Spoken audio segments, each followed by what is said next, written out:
Hey, funny seeing all you. Oh wow, I don't have my stream labels up. Let's get that up. Make sure everything is accurate and up to date. It is. As my cat viciously licks himself clean. Absolute fucking animal. He gets it. And yes, my girlfriend is always first, as she tends to be the main supporter. And yeah, how are any of you doing? I am not doing the best at all.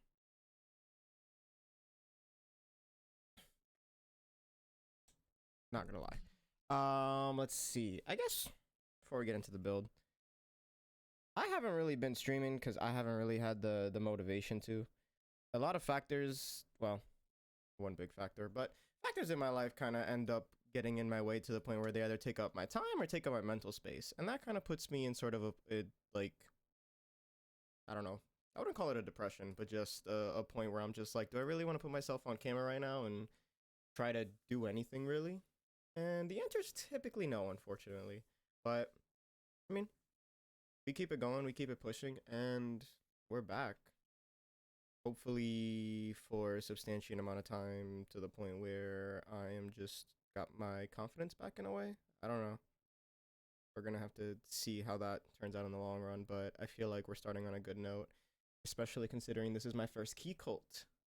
For anyone who's uninitiated in the keyboard space, Keycult keyboards, as the name would imply, are kind of coveted. Keycult are like the designer keyboard to have. Of course, there's a lot of players in the space. You know, we got Gion, we got TGR, we got Monokai, we got a lot of like very high quality vendors and creators in the space that bring out sort of the best in terms of design and manufacturing. But Keycult is, I don't know, Keycult's that bitch. That's the simplest way to put it. Keycult's just what you want. They're gonna be the most coveted, most sought after, besides like early TGRs like the Janes and such. But they're definitely up there, and on the secondhand market, they're not cheap.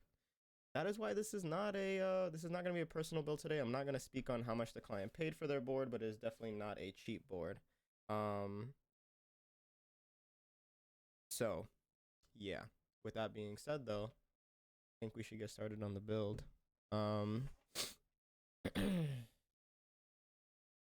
Not gonna lie, I don't think this is gonna be too long of a build, because just having gone through the parts and figured out exactly what we're gonna do, it's a hot swap build, it's a 65% build, not a lot of switches, not a lot of keycaps, not a lot of just anything really to worry about, you know. Once we get the stabilizers done, it's just assemble and that's it. Let me just grab everything here, and then we can get to the board.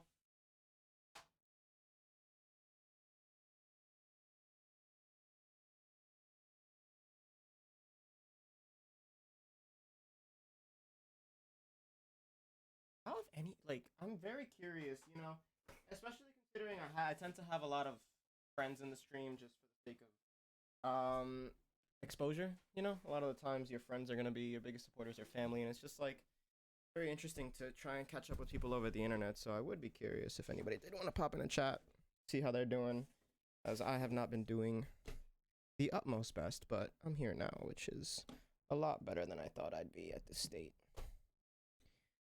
But with that being said, there's nothing to it but to do it. Right here, got the big boy box, big Keycult box. For the uninitiated, this is how Keycult packaging comes. You'll see here it says premium mechanical keyboards, number 2, 65, powder gray / red, and this is a B stock release from their most recent drop. I'm here, but you know, yeah, my best friend of them all. Yeah, this is I believe this is their most recent release, actually. I didn't get in on the raffle, neither did the client. This was bought secondhand. And B stock, I'm sure most people will know what that means, but if you don't, basically there are some imperfections that wouldn't make it into a final production piece. So usually B stock products are nicks, scrapes, some things that happen either in handling, packaging, manufacturing, and then they're sold at a cheaper rate, and then you would get a regular A stock board. And that being said, let's get to the unboxing experience. I'm not gonna lie, I mean, it's hard to open, but it just gives that sense of premium with how tight all the packaging components are to one another. Like, this is not, like, this does not have any give. Like, I am yanking on this thing. It is not coming out. Lord have mercy. Ah, this box has got a bust. Fuck. There we go. Got it out. That took all the labor in my body just now, but with that tightly packed foam, it's also cut out perfectly for the keyboard with the indentations there. Just to compensate for the slope, we get to the board itself. Keycult, all the little details, even down to the wrapping paper. It is branded. It's hard to tell. Let me see if I can get you guys a better. Well, hold up. Which angle should I show it from? No, that's upside down. There you go. You guys can kind of read that it says Keycult and it has their insignia. It's very, I'd say, like medieval, but it's very beautiful. Put the foam to the side because we're going to put this back in the foam. This is just to show you guys what we're in for in the long run.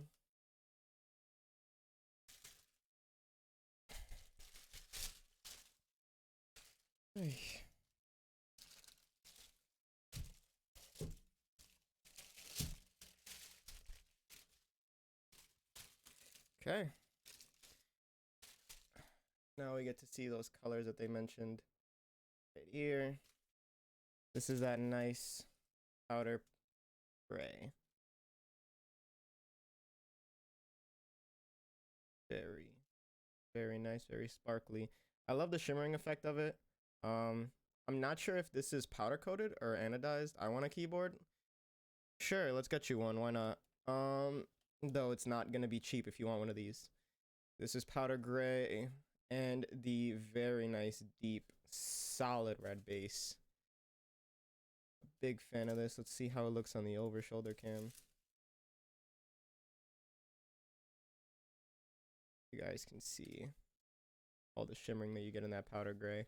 I would assume this is powder coat, but I honestly could not tell you how the finish is done. But yeah, those are there in the bottom left. Keycult number 265. Show you guys that right there. Made in Raleigh, North Carolina. So Keycult is very bespoke, low volume, sort of a niche. I mean, the keyboard community in general is a niche when it comes to custom boards, but they really step it up a notch when it comes to quality control, manufacturing, and just control over the product. Everything is manufactured and designed, as far as I know, in Raleigh, North Carolina. Also, anyone who is unsubscribed, please do keep in mind you will be getting ads starting in 30 seconds. Sorry, that's just how things kind of gotta work on Twitch now, unfortunately. Oh, my ears. Thank you to my girlfriend for gifting a tier 1 sub to my sister.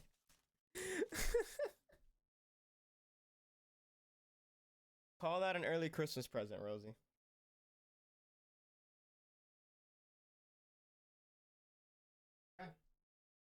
Now that you guys have seen the board itself, timing is crazy.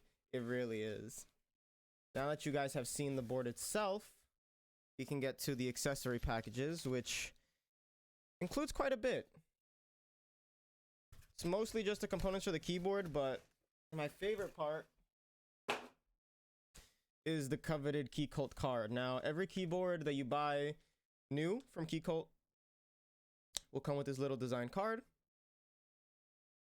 It basically gives you, as far as I remember, the complete information on the board itself. And then date of manufacturing. Here we go. Yep, number 265. October 22nd, it has a dedicated serial number, B stock, and it tells you what it is with it being B stock. What exactly is the imperfection in this case? It is small specks on the bottom and bottom lip. On the back. Don't know what you would refer to this as in terms of a design aesthetic, but it's definitely like playing card X. But this is thick. This is not your mom's cardstock at all. This is some quality. I would love if every document ever was just printed in this thick stuff. Whatever it is. I'm sure, as much as it is sort of like not a gimmick, but not something very important, it is nice to have, and it just shows that attention to detail. They care enough to send that out. And that is the first step in the accessory package. Let me put that back in the box.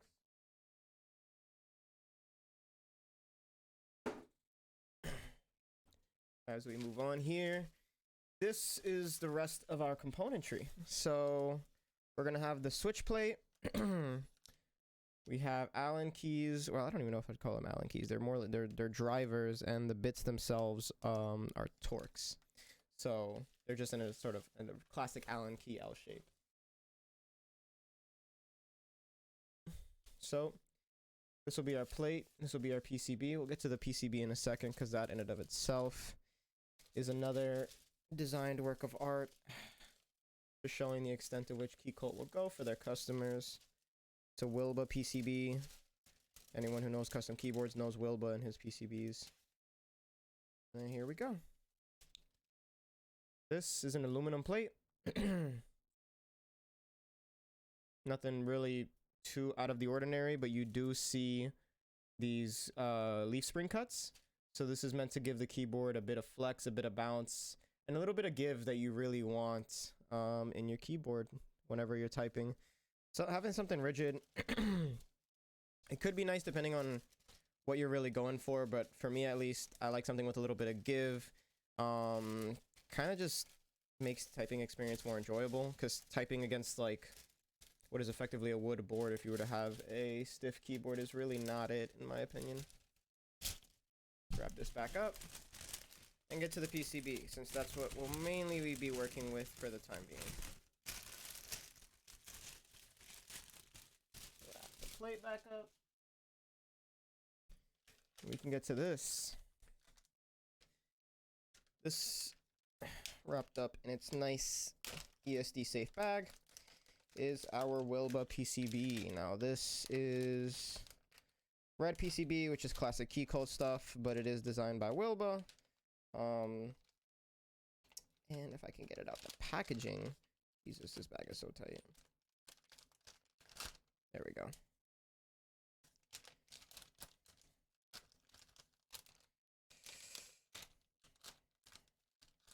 There we go.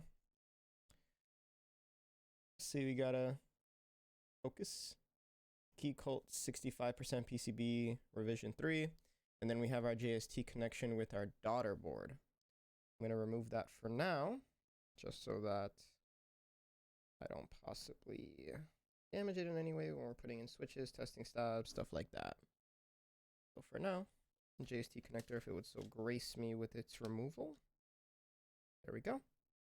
We're going to put that to the side in a little tray. All right. So here we are. Wilba designed Keycult PCB.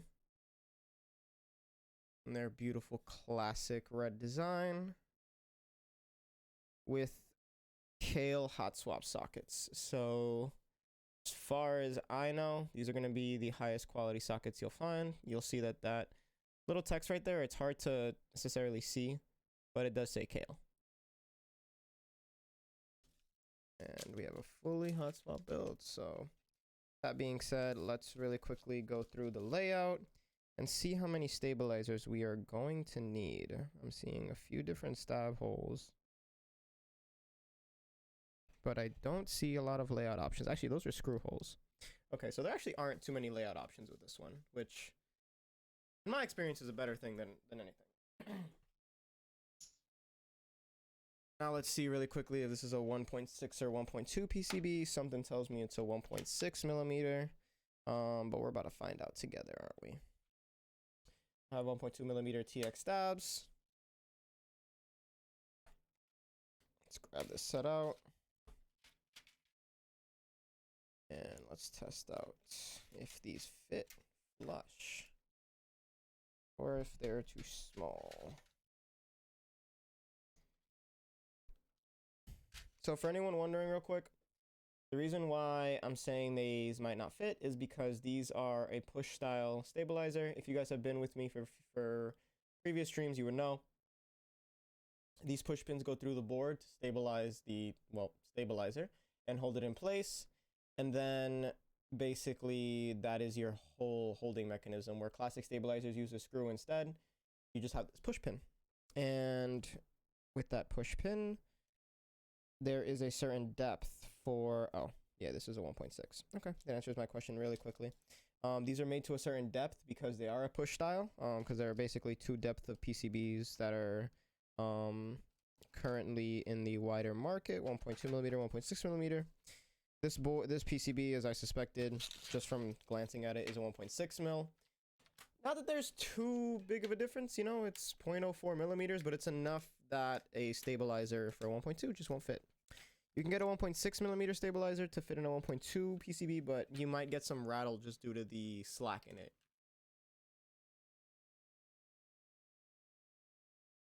So, let's grab this 1.6 kit. I hope that this is a complete kit. I have a few of these that are incomplete. This one is one of them. Okay. 1 second. Let me grab another 1.6 kit.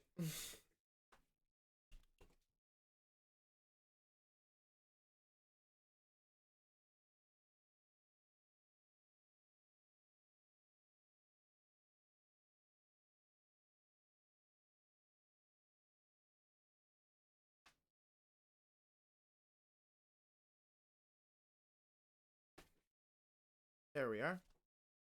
Brand new TX Stab 1.6 kit, all black. And that is what we'll be using today. Really all we need. I believe we're only going to need 4 stabs, right? Because it's a split right shift on this 65% layout. Full left, full enter, full backspace. Sorry guys, I just had dinner, so I got a lot stuck in my throat. Pause. I'm gonna talk about that.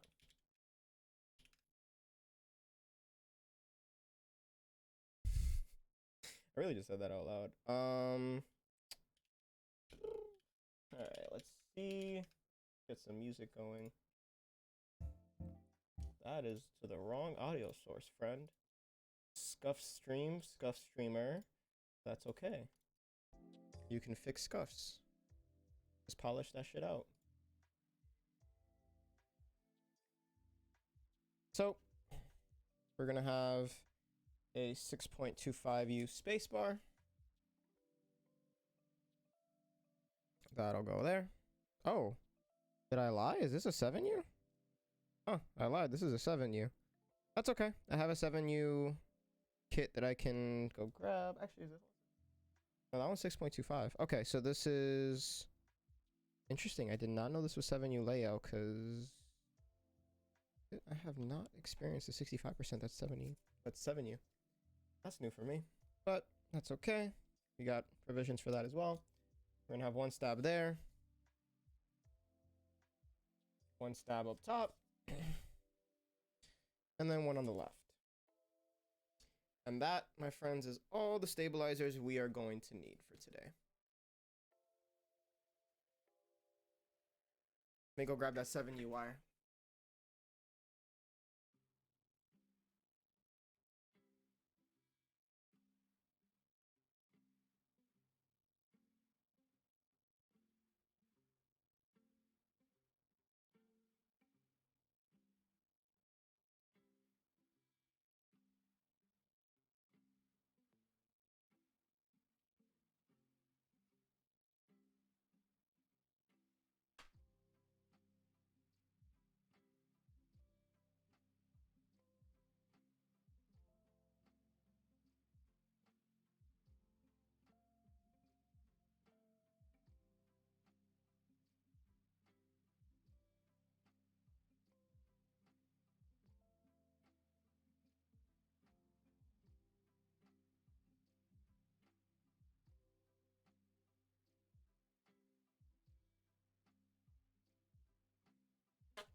All right, we got a 7U wire in our possession.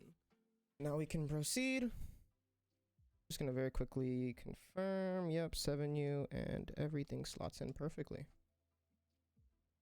We begin the looping process.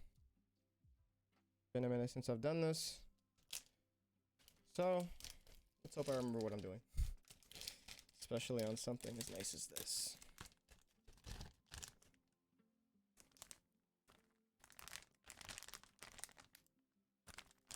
Make sure my stream information is up to date.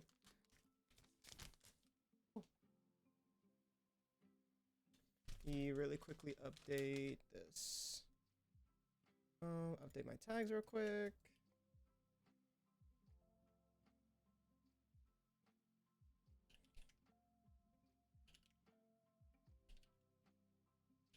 Cool. All right, so the PCB can go away for now as we proceed with lubing our stabilizers to make sure that there's no scratchiness, no rattles, no pesky sounds whenever we're actually complete with our build. Let's put the 6.25U back in its foam case, get our stabs up, and grab my lube. Today, for lubing purposes, we'll be using XHT BDZ, courtesy of Space Cables. Not sponsored, but just who I got the container from, that's whose label that is.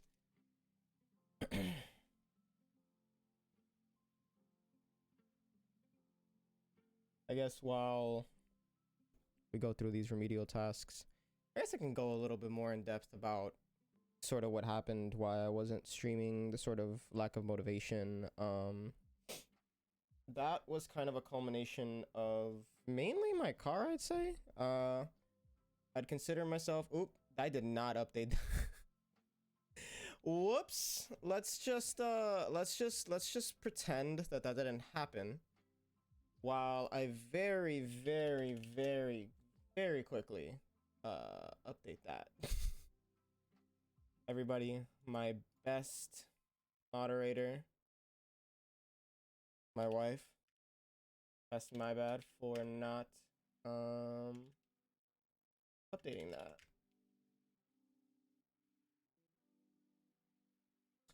One second.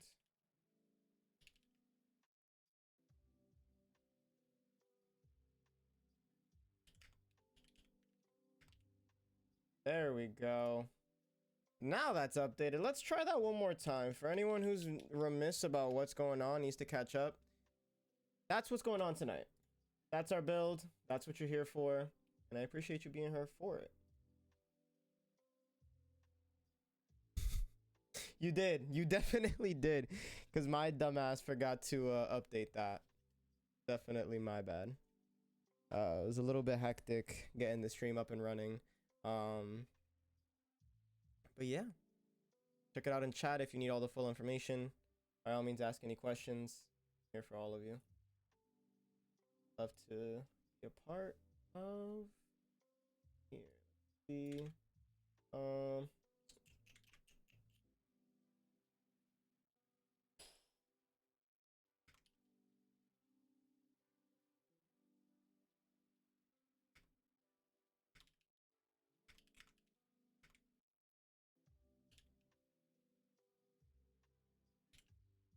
Nice.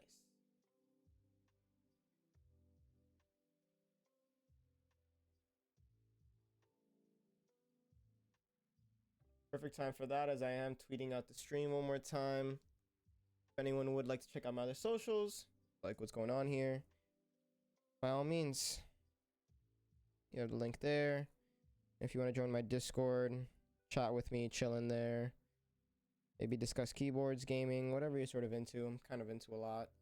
Consider myself a little bit of a mechanic. I'm a software engineer by trade. I like working on my own car, working on keyboards, working on software. I'm an FPS gamer. I'm a graphic designer. I try to do a little bit of everything. Sometimes I'm a little bit too what's the word? Ambitious, but it's nice to have a broad spectrum of skills, in my opinion. And speaking of, let's exercise one of them and start actually lubing these switches now. The process for lubing switches is pretty universal. You take whatever lube you want, you add I would say a small amount, less is more when it comes to lubing.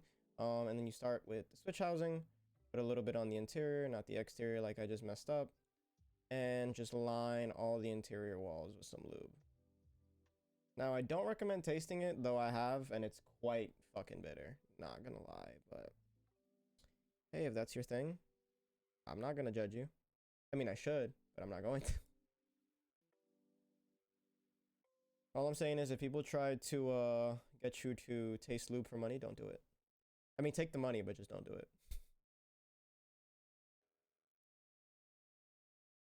And so, once you get all the inner walls coated, wipe that bit off.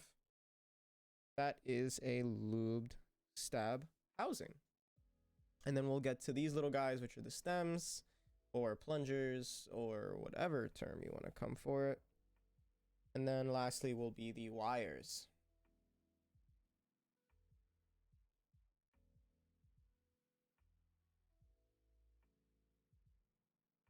So, yeah, I mean, streaming isn't necessarily like the easiest thing. I guess kind of the principle of it, of just like turning on a camera and then filming whatever it is you'd be doing normally, is pretty easy. But when you're not necessarily doing the things that you would normally be doing anyways, it kind of becomes a little bit of a task, just because at least for me personally, like getting yourself back into the swing of things, back into a sense of motivation, isn't really like the easiest.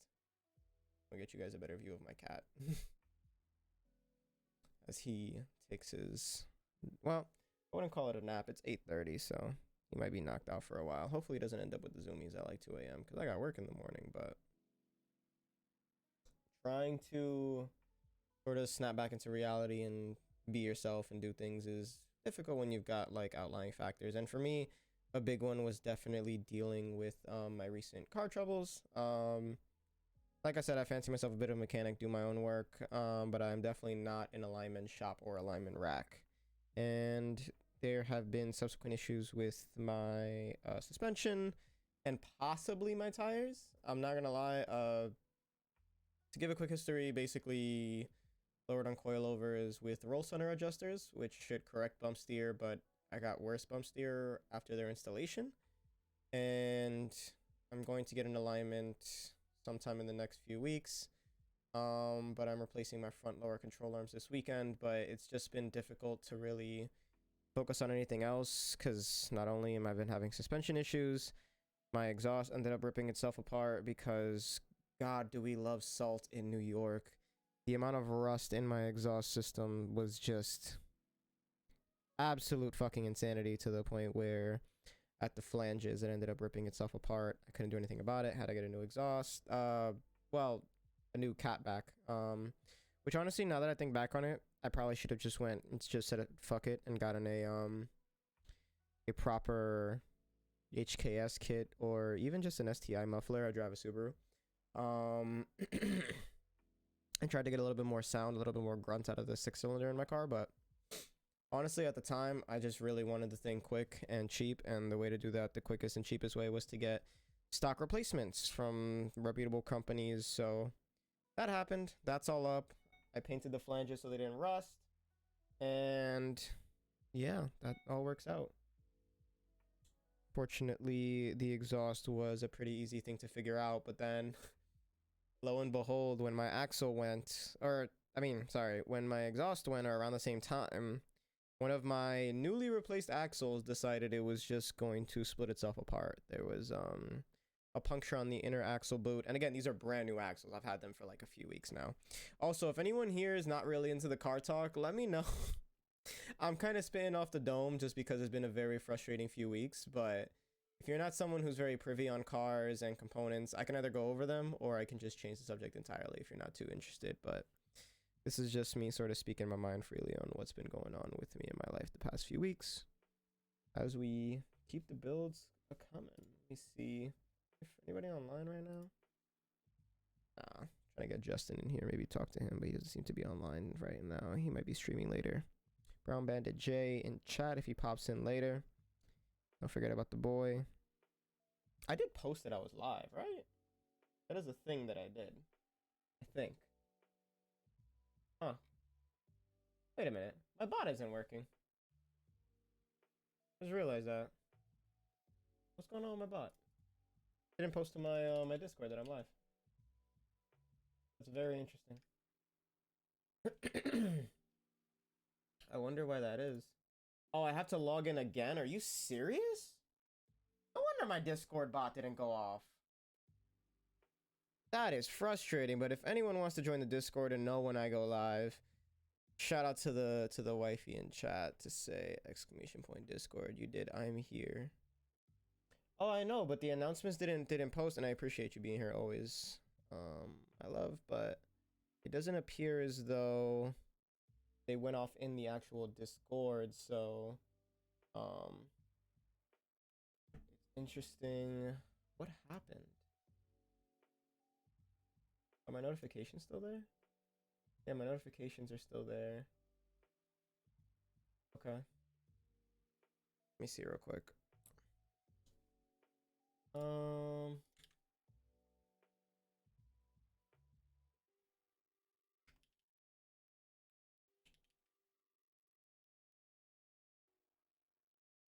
Okay, now let's repost all this.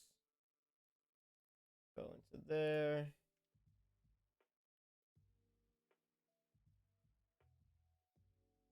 Ooh, yikes. That did not work as I wanted it to. Ah!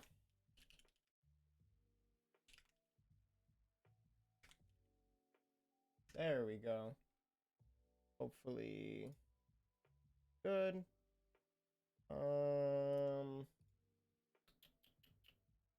Okay.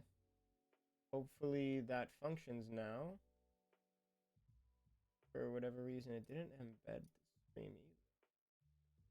Interesting. Discord's being weird, but hopefully that is resolved by the next time I stream, because that's a little bit frustrating, but yeah. Continue onwards. Onwards and upwards. Hopefully the bot is functional. Both. Yeah. Okay. Hopefully I fixed the bot, re-logged in, posted up to the necessary channels, and we can keep it going. But where I was in the story was essentially when my muffler went, my axle went. Somehow got a puncture in the inner side boot towards the transmission, on my front right axle, and yeah, grease went everywhere. And once your axle runs out of grease, it starts clicking. Mine literally started clicking as I pulled into my friend's driveway to start working on it. So hallelujah, that axle survived as long as it needed to. Hopefully I don't need another one anytime soon. I don't know if I need to adjust my dampening, or maybe I can rebuild my shocks with adjusted bump stops. Whatever the case may be, was not having a good time. And due to everything surrounding the situation, you know, got a new axle, got a new exhaust, that's all fixed, car's drivable, but my alignment's out of whack. I got a bunch of camber wear on my front tires. I adjusted the camber, no longer have camber wear, but the tires are already so far gone that it's a little bit sketchy to drive. And so I try not to drive my car too much. Don't drive it at all in the wet, or at least try not to. And then, you know, if I need to go to work in the morning, if it's dry, drive it to work, get back home, leave that thing parked. This next, I've got some new bushings to replace in the front, as I will be replacing my front lower control arms. And, oh, thank you very much to Jadent3, my oldest brother, hopping into the stream with the 3-month resub. Gotta love that. For anyone who's considering subscription, who's been enjoying the stream so far, kind of likes the small chit chat, the calmness, by all means, you're welcome to subscribe, and that way you don't see any ads. But I understand that not everybody wants to subscribe. Also not free, and I get that. So by all means, you know, if you can at least drop a follow, be very much appreciated. As I just finished lubing our first stem, got caught up in the hullabaloo of discussion and dropped the first stem in. Very simple. There's a hole on this side of the stem where you put in the stab wire. That's how you identify which way to put it. On these stabilizers, they only go in one way, and it'll actually stop you from putting it in the other way. So that's a good thing, but not all stabs do that. So just please be aware that there is a right and wrong way to do it. Holy shit. Okay. Well, as we discuss lubing stabilizers and my car trouble, shout out to my brother. for dropping the massive 5 tier 1 subs. We're up to 9 subs now, and I am forever grateful. Man is a big factor in not only a sense of motivation, but also what's the word? He encourages me a lot. There we go. That's where it is. So yeah. Yeah, he's gotta flaunt the big bucks there, but yeah. Jokes aside, shout out to him. If you guys want, he's getting back into streaming. He streams himself, he streams Warzone, primarily. So if you guys, I couldn't be number 1 for a night with the gifted sub. Yeah, he had to hit you with the trump card, you know, you weren't ready. He said get your money up, not your funny up. But yeah, if you guys want to check out Jadan3, my oldest brother, he does Warzone streams. He will be doing more streams in the near future, as I need to refine his setup a little bit. He wants to set up a different camera apparatus and possibly a dual PC setup. And then he'll be good to go on all streaming platforms.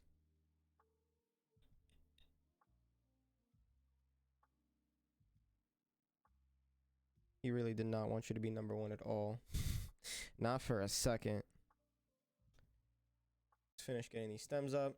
So whenever you're done lubing your stems, all you do is you add lube to both sides, right?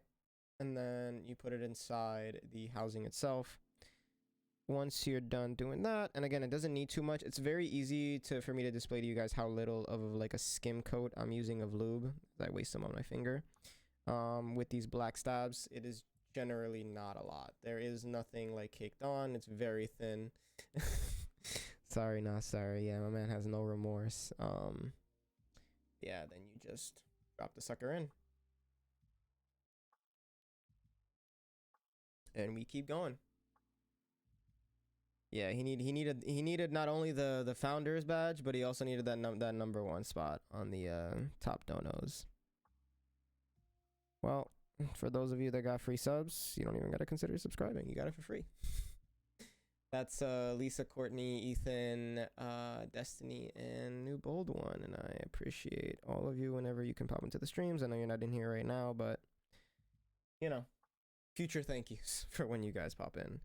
And hopefully you notice that you're subbed. Hoping to do more streams in the future, if not longer streams. Whenever I'm not building a keyboard, I do stream Valorant. I consider myself a pretty decent Valorant player, currently Diamond 2, and climbing up towards Radiant for anyone who is familiar with the Valorant rank system, or even the League rank system. Make sure that everything is in place on Discord. Make sure everything is there. Cool. No issues there. All the info's there. Nice.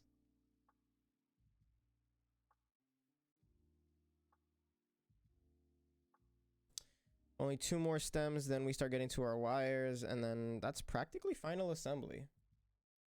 Why thank them? Honestly, it came... I was reading off the name.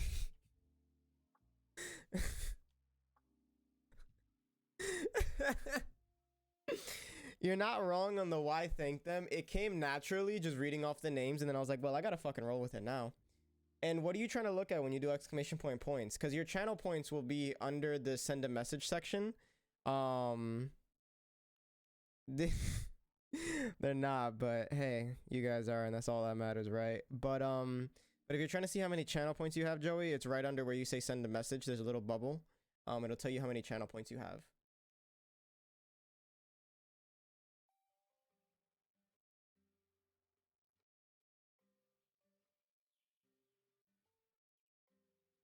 I'm aware of how gifted subs work. I was just reading off based on the usernames who got them. Hopefully they come in at some point and realize that they were gifted a sub. I'll definitely be yelling at Ethan to get in here at some point. But we've got our last stem for our last stabilizer right here as we complete the task. When people enable gambling and betting, That is true. I can do that with polls and stuff like that, but there haven't been any decisions to be made. I could set up like he isn't doing anything. You're not wrong, but it's all good. He's probably watching a car video. He's been trying to figure things out in terms of him in the automotive industry and where he wants to go, and hopefully he figures that out. But yeah, the gambling and betting usually comes in the form of, where is it? Let me find it. What's it called?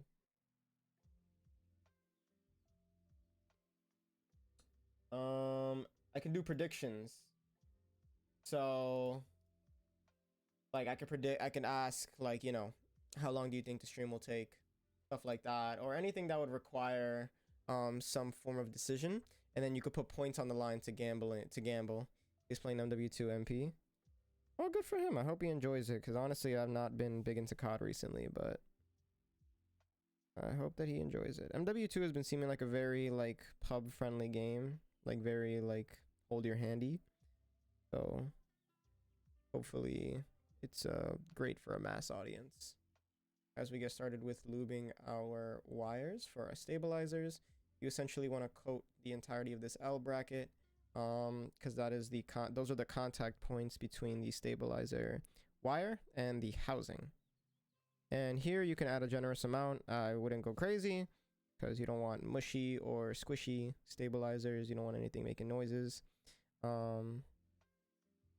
But you do want a sense of smoothness, so you want to make sure that these are evenly coated and fully coated. I think evenly and fully are synonymous, so that was not the best thing to say, but you guys understood what I meant. But yeah, where I was in the car story is just, it's been rather frustrating getting everything situated but not properly dialed. Wanted to do my own alignment, but at this point, from a safety standpoint, I've decided to just take it to a suspension shop and have it properly attuned robotically. Gambling on Twitch? What the hell? I'm at 16K. Do you really want to gamble? I mean, you'd just be gambling against each other at this point, but I could actually set up some polls if you guys wanted to do that. Just gonna really quickly add some lube down here to the connection point between the stabilizer and where the stem will actually hook in. That way there's no excessive rattling or play at that contact point. And then all we do is find the appropriate hole within the stem of the stabilizer itself, and then flip in. That's one half of a stabilizer, one half of our spacebar in this case. I do plan on adding more for you guys' channel points, adding sounds, adding things in chat, like highlighting messages. What do I have right now? Modify an emote, send a message, highlight my message. Yeah, so I just have the basic stuff right now. I want to add sounds. I want to finally order some emotes. I'm gonna hopefully get those done relatively soon. And then once my emotes are complete, people can start messing around with channel points, especially for non-subs. They can hopefully have a way to interact that doesn't involve them having to pay money, just involves them having to watch.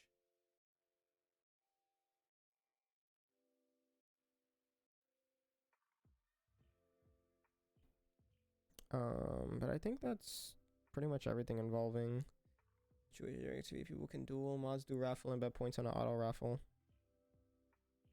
I'm not sure how all of that works, because I've seen the whole gambling thing and all that. Add the Turkish song. I'm gonna add the Turkish song. I'm gonna add the polka song, the leak spin. I'm gonna do probably some of my own sounds. I'm trying to think, what else would I do? There's a lot that I could think off the top of my head that I'm gonna wait for people to see. Granted, you're the only two people in here, but keep you guys on your toes. As we proceed. Wait. Dropped it.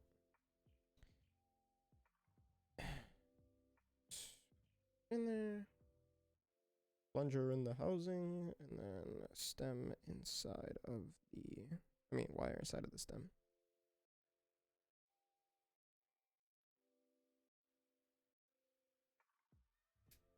There we go. Wow. What do I call that sound even? What would be the quick descriptor for something like that if somebody were to select that? And there we go, everybody. One complete stabilizer. Now, once we get the tuning stabs, we'll add a little bit more lube, but for now, that's enough. We move on to our 2U stabilizers, of which we have 3. Left shift, enter, and backspace. Damn, there's a lot of audio from I'll be back, almost home. Take your time, brother. Drive safe. Get home safe. Yeah. Wah. Wah. Do I have any? Fuck you. Yeah, that's one. Fuck your life. Bing bang. Yeah, I have those too. Do I have any more? No, I don't. It's just those two. Fuck your life. Bing bang. I'm so happy I have that.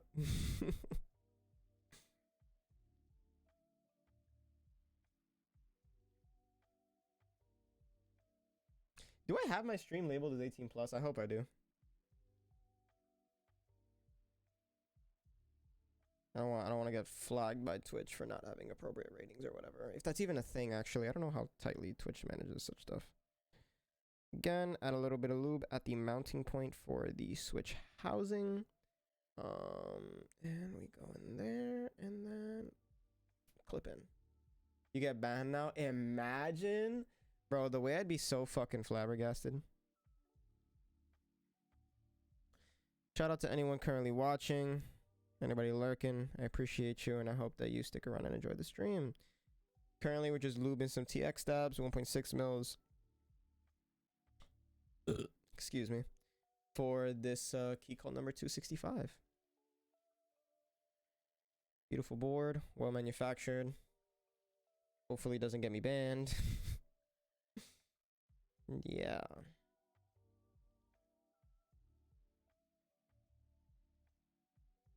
Not gonna lie. The more I think about it, the more I'm like, damn, am I really gonna get my car sorted? But then again, it's all mechanical. It's all just a collection of bolts. Something's wrong and something will get fixed. And I'll figure it out, or some professional in Long Island will figure it out, or somewhere in between. Enough heads will collect together that we'll figure out what the hell's wrong with my car. And then I'll be less depressed. And better focus on the things that matter, like my social life and streaming and my cat. My kitty cat, who's having a beautiful resting session right now. Who I will be promptly joining after the stream, as I am schlumped. Unless, of course, the girlfriend is available. You know, you listen, man. She sends you that "you up" text, you dip.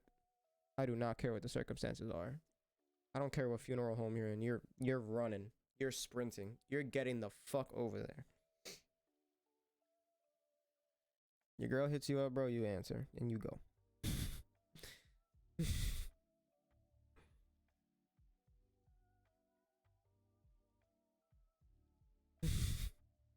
Am I on delay? Because are you not hearing the rest of these statements?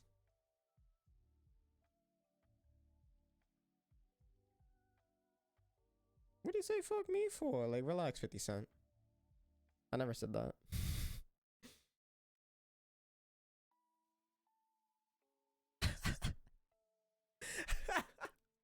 That was the biggest extreme that I could think of to put there, okay? Tell me I'm wrong, though. Tell me I'm wrong. Tell me I'm wrong. Talk to me fucking nice. But yeah, this... I'm fucking weak. But real quick, thinking about it more and, like, kind of being a little bit existential, it's like, I've been feeling like those TikToks that's like a random quote that kind of seems like it's relating to life, but discussing cars, and it's like, you know, it's not about a car. You're wrong? How am I wrong? How am I wrong? Tell me somebody who's gonna give up a "you up" text for a funeral. Come on.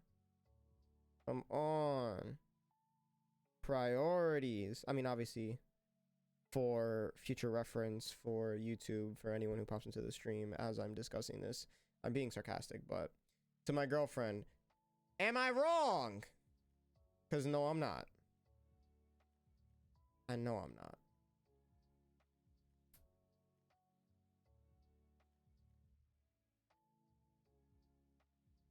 But yeah, as we talk through Elvin's therapy and psych session, as he gives great relationship advice to anyone out there going through a funeral right now. I'm feeling like those glad you could laugh at it, babe. Definitely been feeling like those TikToks that's just talking stuff and it's just like, you know, this isn't about a car.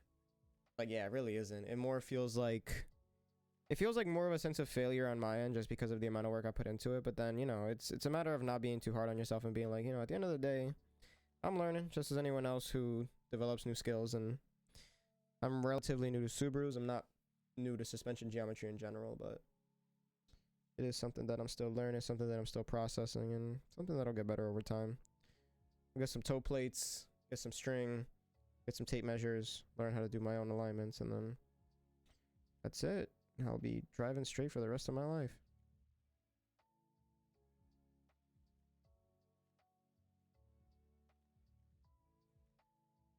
It's weird to go through that thought process and be able to like talk yourself out of it at the same time. And I gotta give myself credit for that.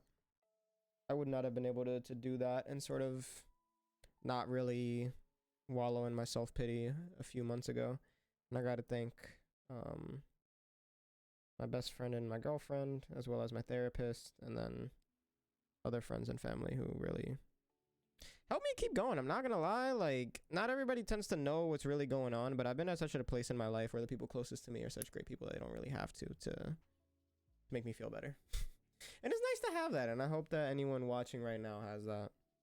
And if you don't, I hope you find that. Honestly, you deserve that. As we move on to our last stabilizer of the bunch, fourth one. Let's get to this last wire. Only an hour in. We're making great time, everybody.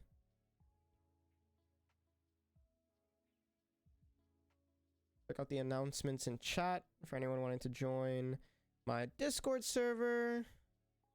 There should be an exclamation point socials coming up. I wasn't here for a sec. Oh, that's okay. What do you hope they find? What do I hope they dined? Yeah, dined. People that no matter what can sort of help them get themselves out of a rut if they can't. Because that's what you have been. That's what a lot of my family and friends have been. And you principally, but then there's my therapist, and then friends and family sort of helping out along the way where they can. I feel like everybody deserves that in some way, shape, or form, because you can't always pick yourself up, but it's nice to have people sort of grabbing you by the shoulder and sort of helping you do that.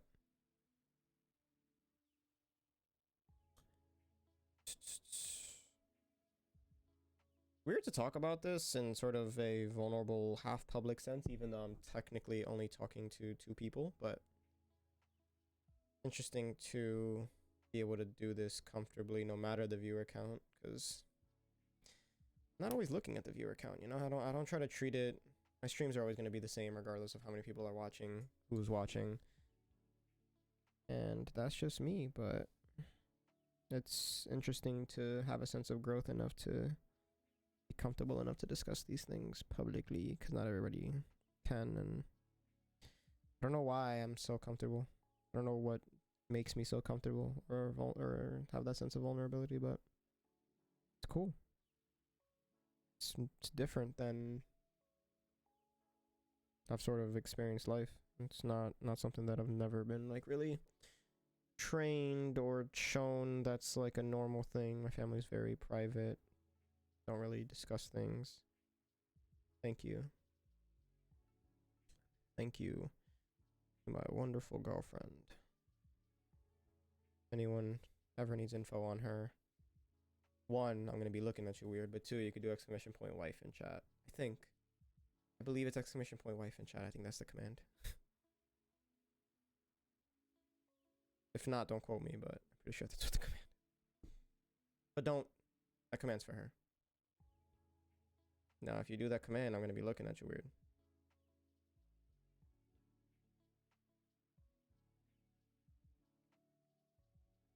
Let's see. Ah!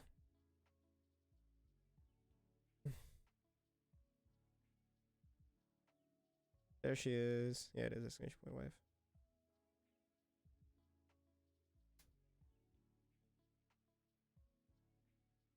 Absolutely none, and that's how I fucking like it. That's how I put that command together. I'm being an asshole on purpose. We're done. At least with the principal hand lubing part. We're gonna have some syringe lubing most likely, but let's get to it. Nothing to it but to do it. As I put everything down and get myself our nice PCB.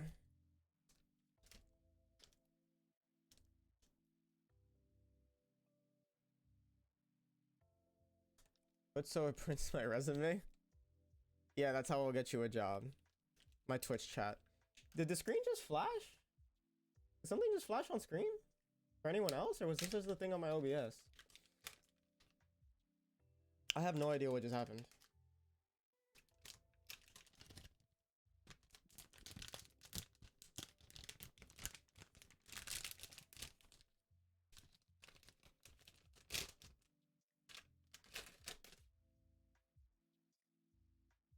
Did anyone else see that little like white flash on screen, or was that just my OBS bugging out? Let me know.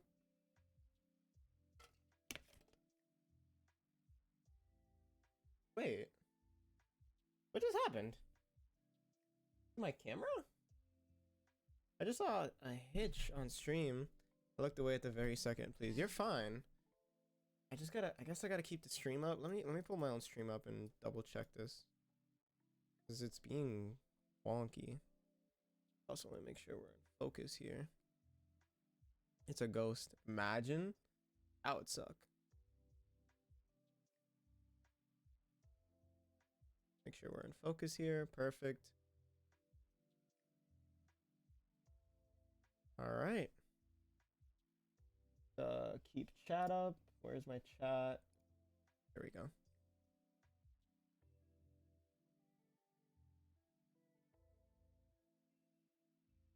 All right. Let's add some stabilizers to a keyboard as I keep an eye on the screen to make sure we're not having any hitches or stutters. So big hole is where you're gonna have it's ghosty because you forgot him. Oh word, I had him in the pictures too. I just got a little bit sidetracked with everything else going on, but you know we gotta get my man's in the frame. Oh, we gotta get my man's in the frame. He's been a part of every stream. He's always there. Even if you don't know he's there, he's there. Trust me. I always got him.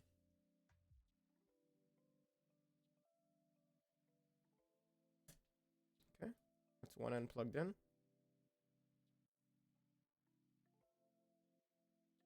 Kind of hard to see just due to lighting, but trust me when I say it's in there. I found the hole. It's in the hole. Trust me. Some people might say you shouldn't, but I say you should. Trust me.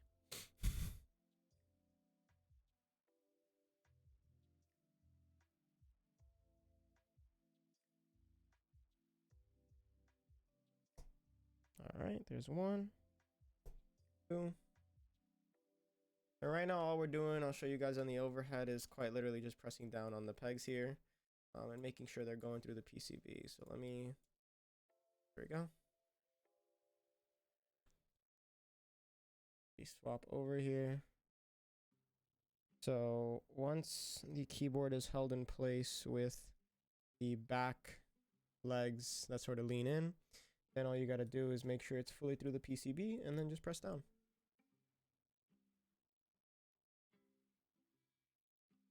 There we go.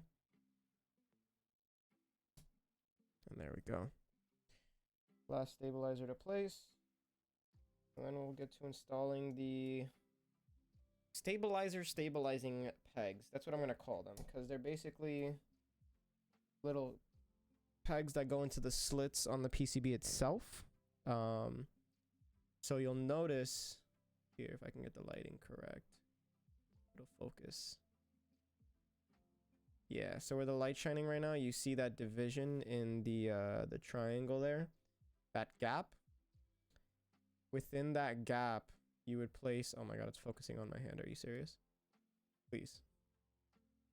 There we go. Within that gap, you would put a peg to basically stabilize and make sure that nothing gets pulled through. Especially with hot swap sockets, this is very important.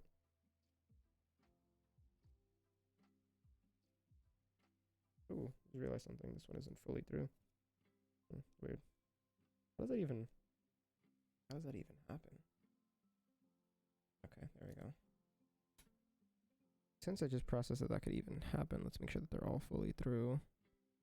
That's 1, that's 2, that's 3, and 4.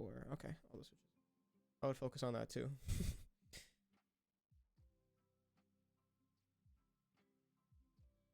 Glad to know I'm not alone.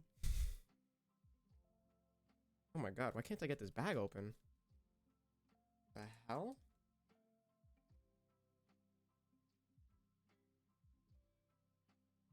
There we go. So we take these little nubbins,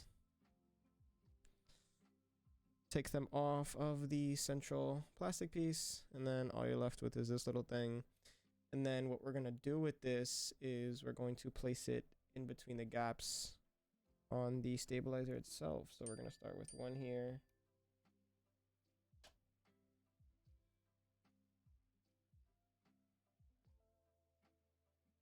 And keep it going. So as you guys can see now, where there was once a gap, now lives a peg. That's what's sticking up there right here. Actually, I should probably point with this, huh? So that doesn't focus on it. Yeah, so that's what's there. Oh, it's focusing on it anyways. Yeah, so now there, instead of this gap here, is a peg, and that'll make sure that essentially the sides of it are pushed out to the point where it's gripping on the PCB and will in no way be pulled out ever.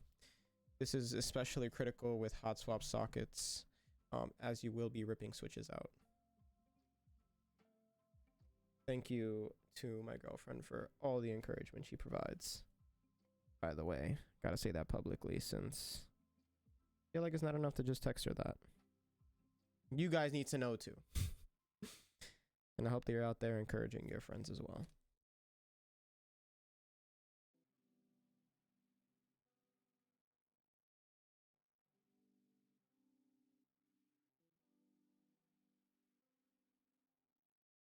Tell your friends you love and appreciate them while they're here.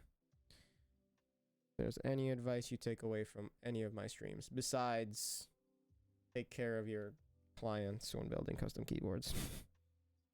Definitely love and appreciate your friends while they're here.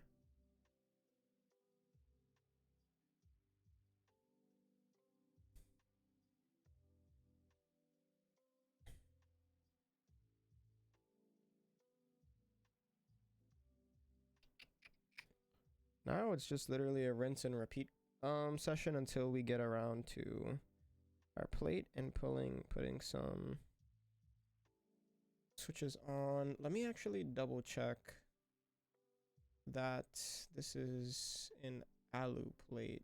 I'm pretty sure it is, but the finish makes me think that it could possibly be something else. Let's see here.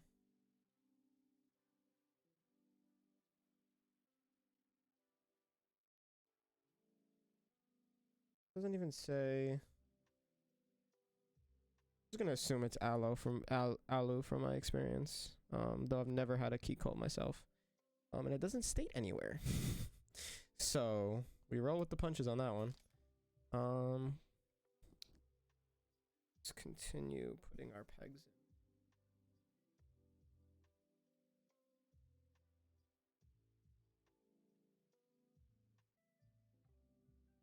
There we go.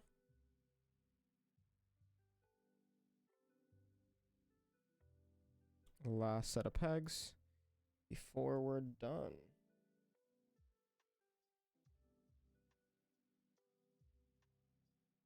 There we go. All the pegs are in. Our stabilizers are, well, stabilized. And can grab the plate.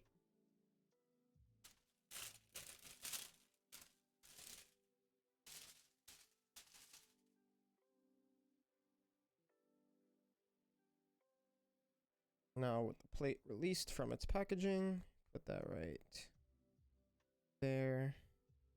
Wow, the tolerances on this plate are insane.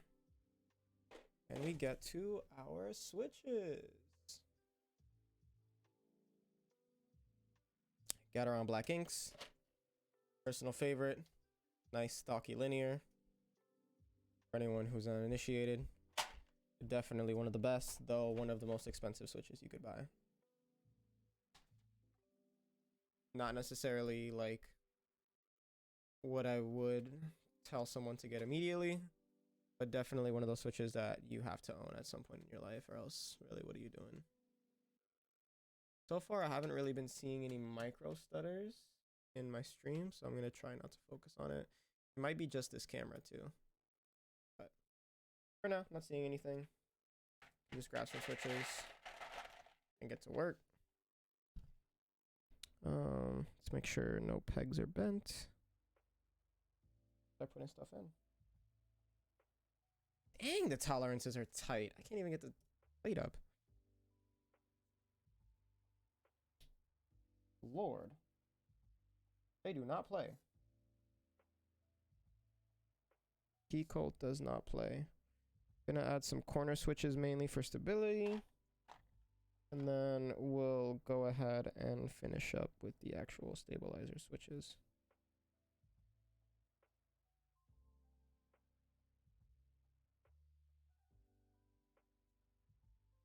Dang.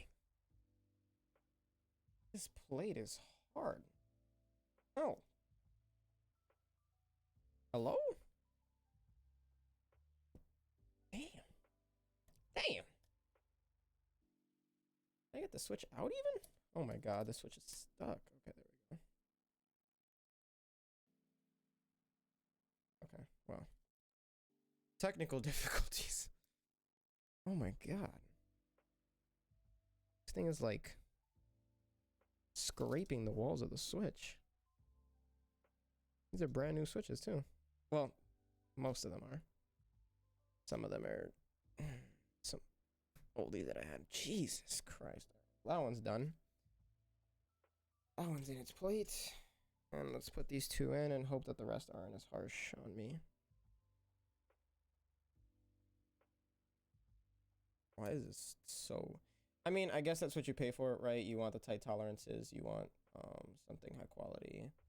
That's definitely what you get with Keycult, but it's just kind of a pain to currently be building with.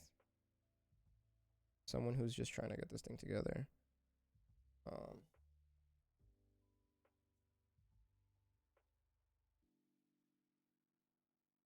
Okay, that's one side in. Get this side in. Gotta move the plate down a smidge. Okay. We get that in there. Then the switch can pop in.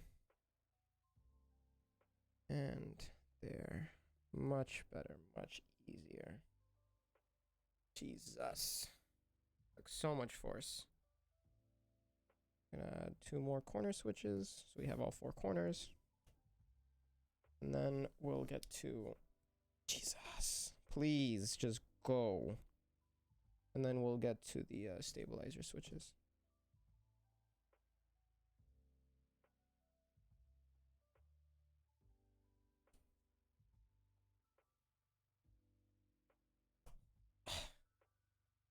Wow. Well, I guess that's what you get with the metal plate. Especially one with such tight tolerances.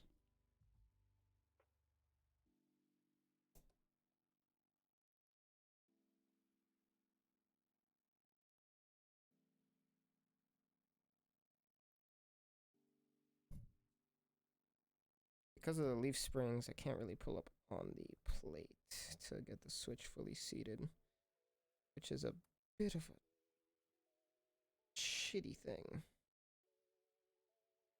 I don't want to bend anything. Let's see, what can I do here? Because basically our switch isn't fully seating to the plate because of the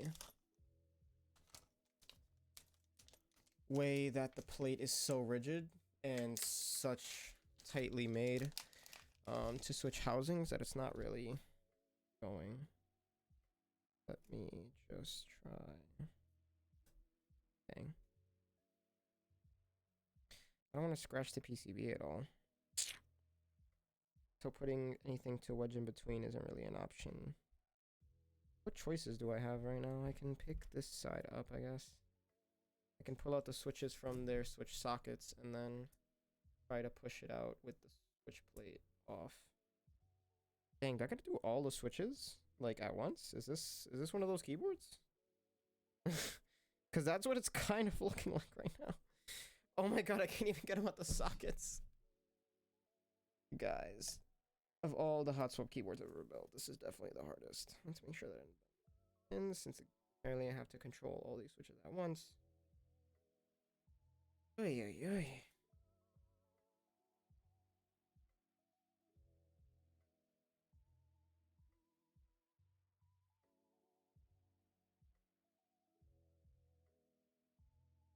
Okay. Now we got to somehow line all of these up at the same dang time.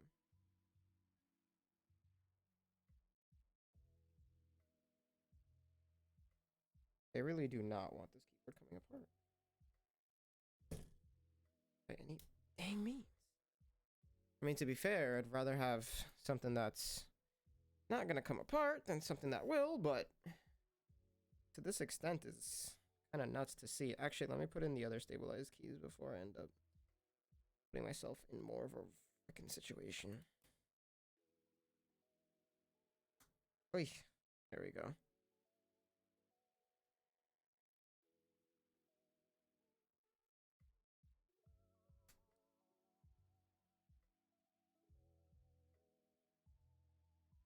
Having a better time just sort of pushing them in with the plate. So I might just have to put all the switches in at once, which is really annoying. Hey. You saw the flash? Yeah, I think that there's something up with my camera. I think it's some issue with my camera. So it looks like I might need a different over-the-shoulder camera for future streams, which is really annoying because cameras ain't cheap, everybody. Don't know if you knew, but if you didn't, now you do. Ours.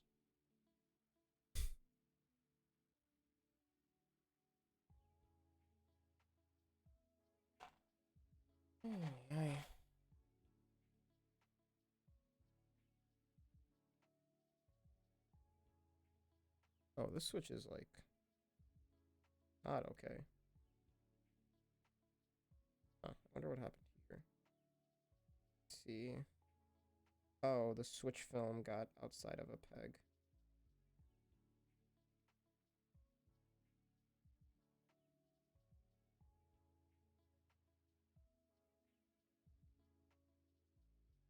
See if I can get the switch film back under the switch pegs or the outer housing. I believe I can, but it's a little bit cumbersome.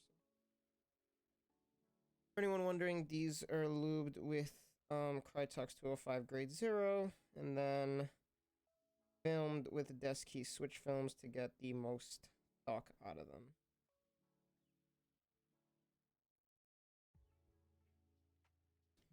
And that is how I like to build my Gateron black inks. I'm sure there are other methods that work just fine. That's just the one that I found produced my favorite version of these. Let me get a little tool here as I just do some really quick switch surgery.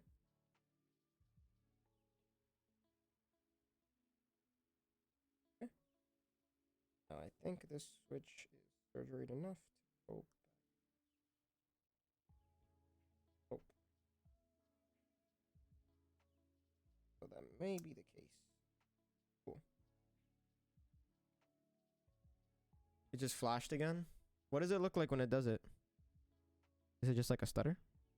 That's what it looked like earlier, but I'm not too sure what it actually manifests as.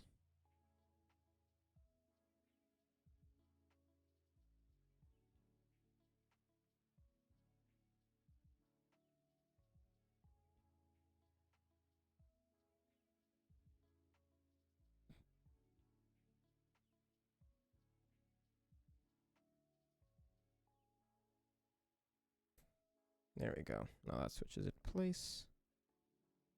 It's correctly plunging. Switch film is now out of the way, and we'll continue putting our switches in. Now, this is a little bit of an unorthodox way to do this, but this is just what I feel like has to be done because of the rigidness of the switch plate and the fact that I can't get under it with my nails on the top and bottom edges because of the leaf springs. Of course, again, there are going to be other ways to do things, going to be better ways to do things. This is just how I saw fit in this current situation. Imagine it's just a reflection of the light. That'd be interesting. I'm very curious as to what it is, because I've never, you know, I haven't streamed for a few weeks and suddenly it looked like it just flashed white for a second. Let me see, is my battery? Yeah, battery's plugged in. Camera's fine. I haven't changed any settings. I haven't streamed in weeks, so it's interesting that that would just suddenly occur. Maybe I'll try updating that camera's firmware and going from there.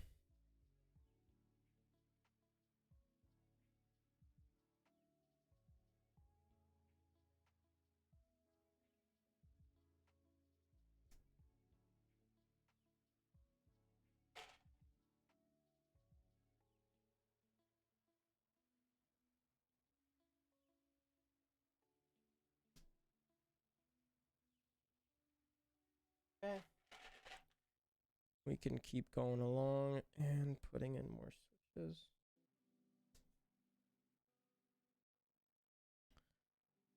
Hopefully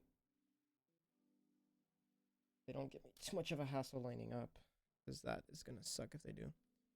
But it's okay, it's super quick. Yeah, I barely noticed it the first time, but it is still something that I'm just like, wow, that's really annoying. Like, I feel like it's kind of distracting in the grand scheme of things.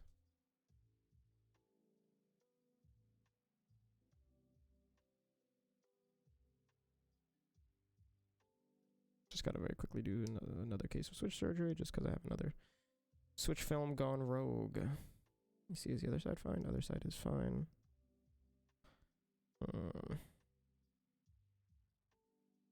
It's a blessing and a curse how thick these desk key switch films are. Because they'll want to get literally anywhere they're not supposed to get. Okay, that one's curling in on itself, so let's get that out of there. Pull that out. Okay, put that there at the edge. And then press down. Switch reconstructed.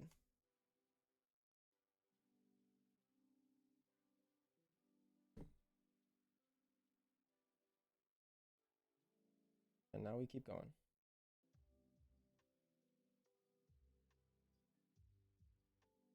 Though I'm not gonna lie, I can see these leaf springs doing a lot for the board now that I've been feeling the board and feeling the flex.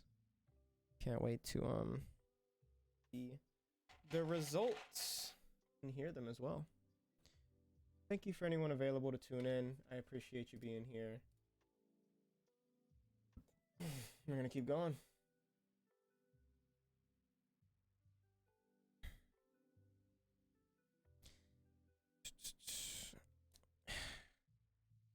Just doing top and bottoms first, since those are the most difficult.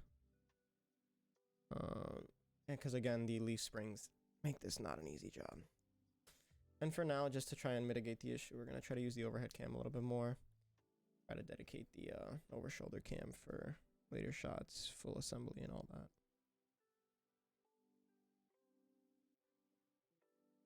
So put it into the correct position. Then there we go.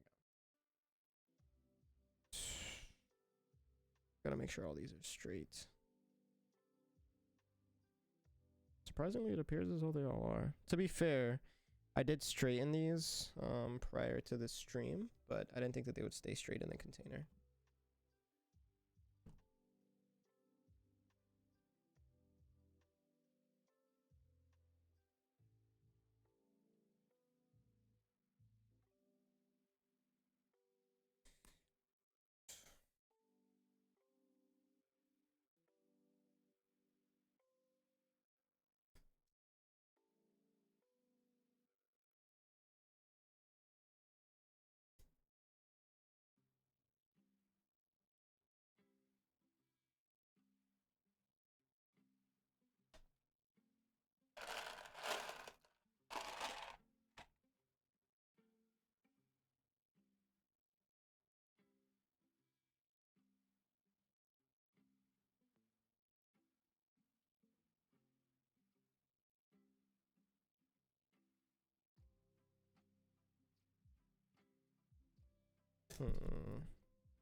There.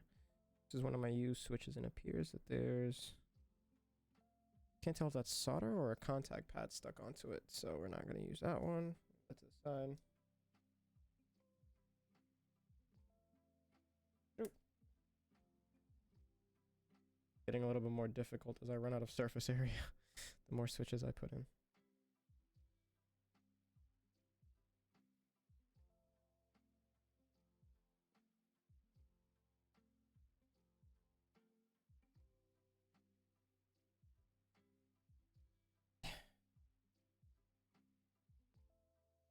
Ugh.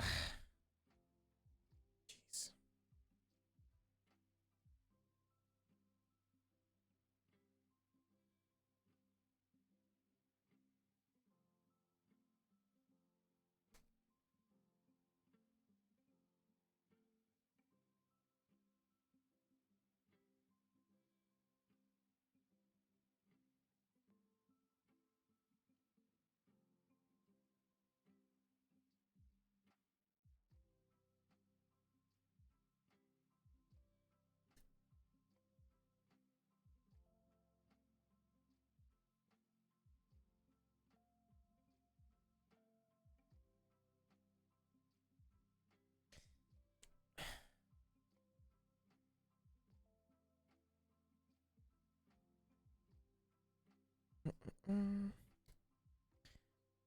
Right. These. Ooh, wait a minute. That switch and its film are severely messed up. Is this switch even functional? Hold on, let me see. Let me see how badly kinked this switch film is. What is it? Oh, no, it's fine. Okay, cool. So long as the switch film is still doing its job. I was just checking because it seemed like it was caught on the leaf, but looking at it, fortunately these are like smoked clear housing, so it's easy to see with a light, which I have right here. So I've been looking through the switches and making sure that everything's good while I continue to plunge them in since they're all lit up and stuff.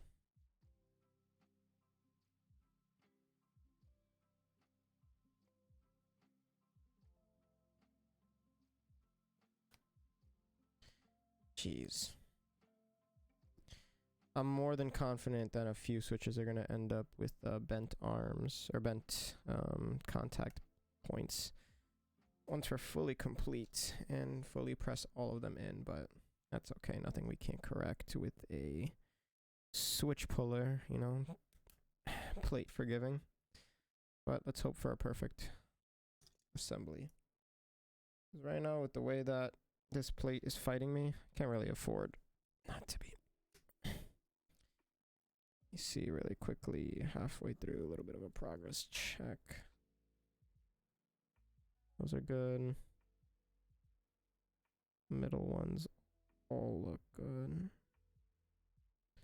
Top ones all look good. Bottom ones all look good. There was one on this side that kind of perplexed me a little bit, but it looks like it's fine. Yeah, we're good. Cool. Cool, cool, cool.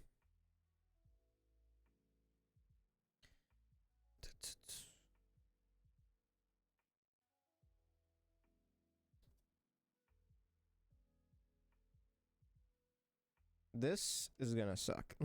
Guys, I just want to prepare you for how much this is gonna suck when we try to push down 66 hot swap switches at once. Or hot swap sockets at once.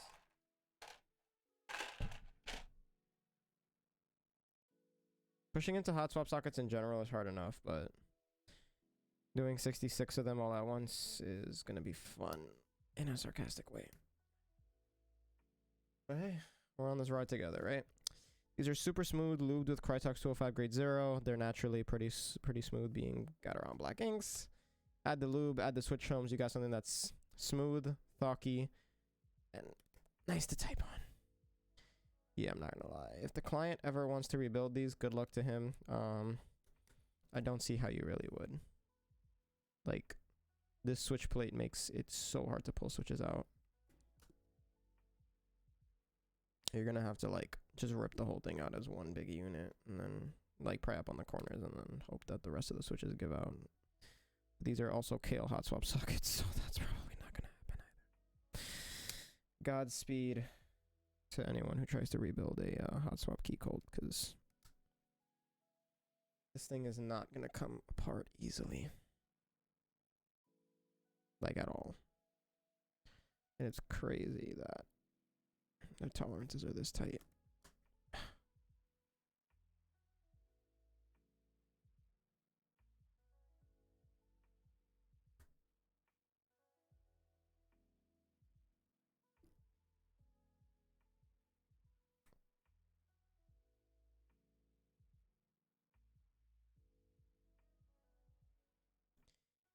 He'd make you do it. I mean, you're not wrong. And I mean, I guess that's the benefit of having a dedicated keyboard builder, but dude, I really hope he doesn't need it, because I do not have the will. Granted, money talks, but this stuff does suck. But we're almost done, so thankfully, hopefully, everything works out.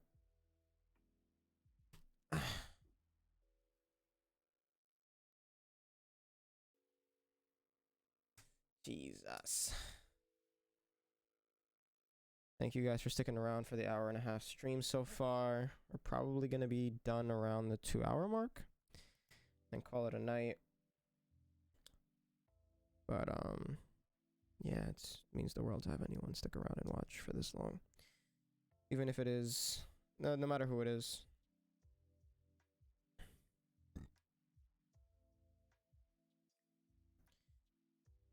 Means the world and keeps me doing this. Hello? Why isn't this? Oh. It's pushing up on the side pegs on the rails of the switch. Jeez. Are all Keycult switch plates like this? Because this is nuts.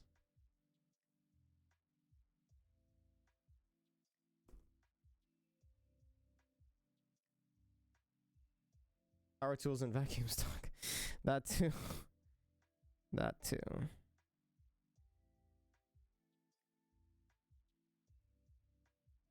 Okay. Okay. That switch went in. Didn't bend any pins so far from what I can tell.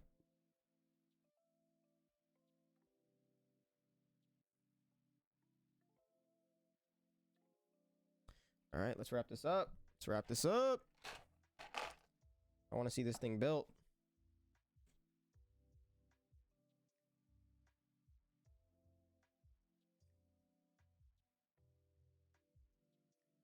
But yeah, power tools and vacuums definitely talk. Make my life so much easier when it comes to working on my car. I couldn't imagine still like working with hand tools like all the time. The way I've hit my arm on concrete, on metal, on just anything you could think of using hand tools, because fastener is so tight that when it finally breaks loose, your arm goes into another dimension. Shout out to Impact for tools.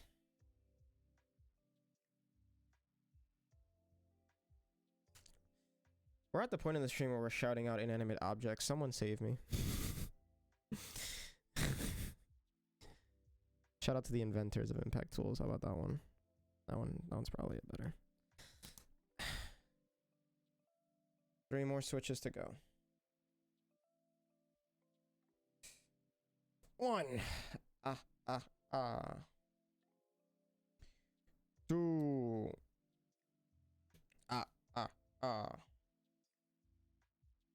3.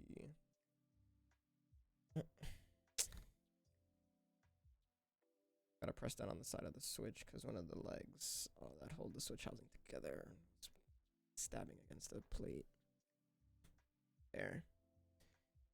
66 switches. This is the back side. I'm just gonna check all the stem on the legs real quick. Again, I expect a few of them to get bent during insertion, but we just hopefully are able to pull them out and then solve that issue. But let's try this. This is not gonna be easy. Let's get you guys over here. And let's try our best here.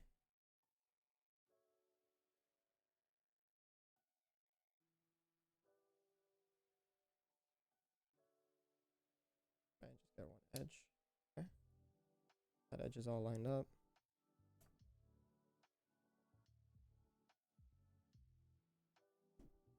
Okay.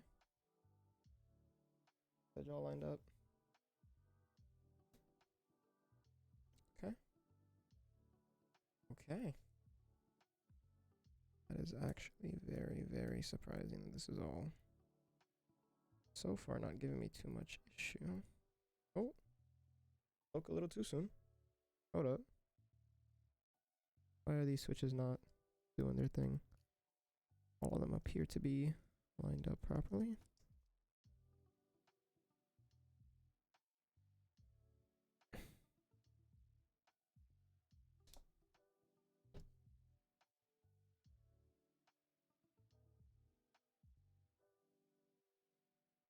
Are all of you in? No. Not fully. Something's binding. I don't know what it is. Something just doesn't want to go insertion. Oh, just needs to be pressed in harder, I guess.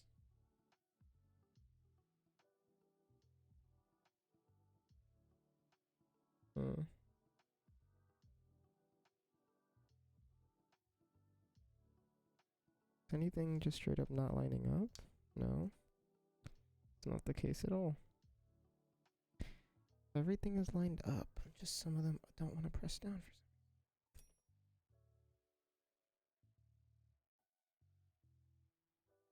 Probably because the housings are so dang tight at this point.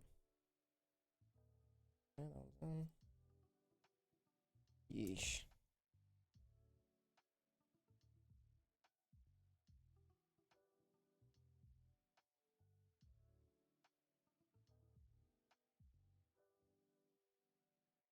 Just gonna have to press in every switch individually, it appears.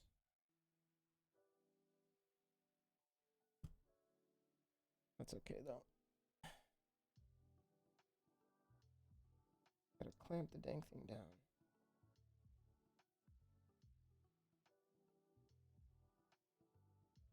Oh. Huh.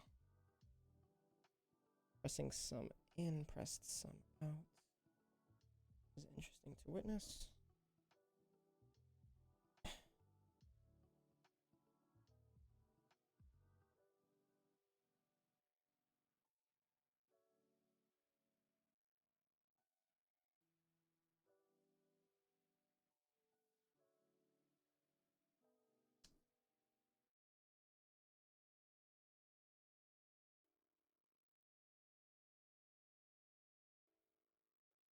We done? No, almost there. Bro, the way I am putting every force in my body into this right now is insane.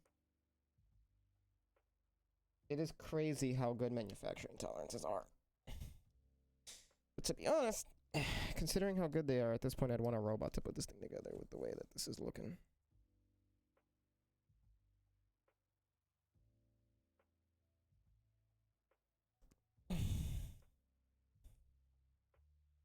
Dang, this is draining me.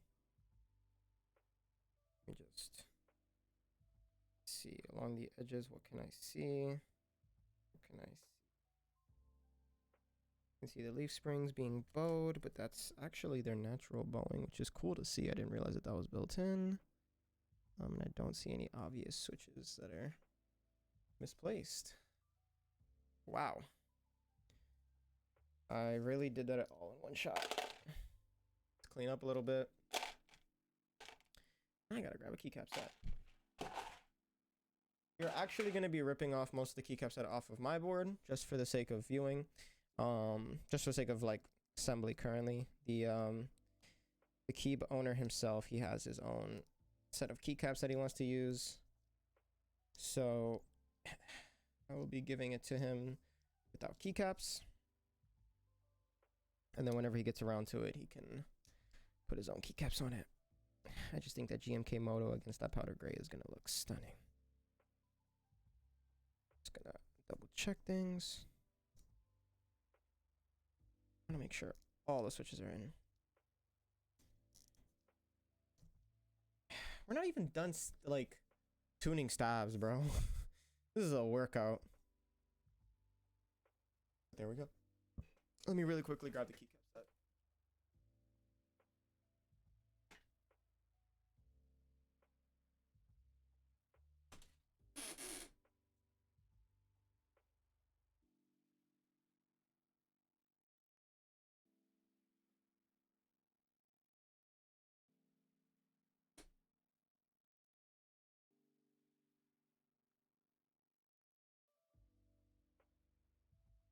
Due to the fact that this 65% is a different layout to mine, I'm busting out the keycap set just to get our 7U spacebar, and then the lower row, I believe, is different spacing as well. Let's get 7U. Come out, please. Thank you.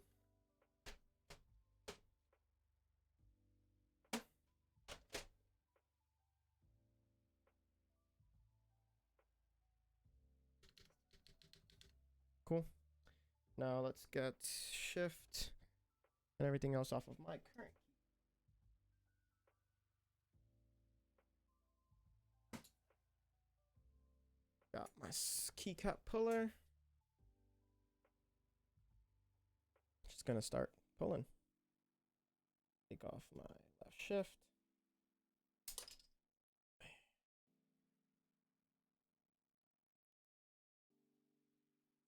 Okay, let's get enter.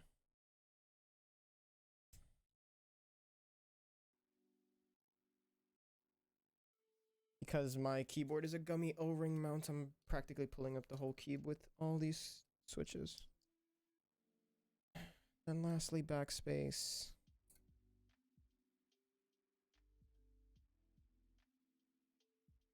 Alright. We've got all our switches out. We can put them there. Or all our keycaps, I should say. Now let's stop the music real quick.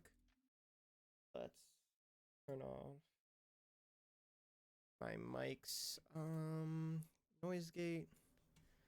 And then let's turn you guys over a little bit. Take the headphones off because I need to hear as well. And let's listen for stab rattle.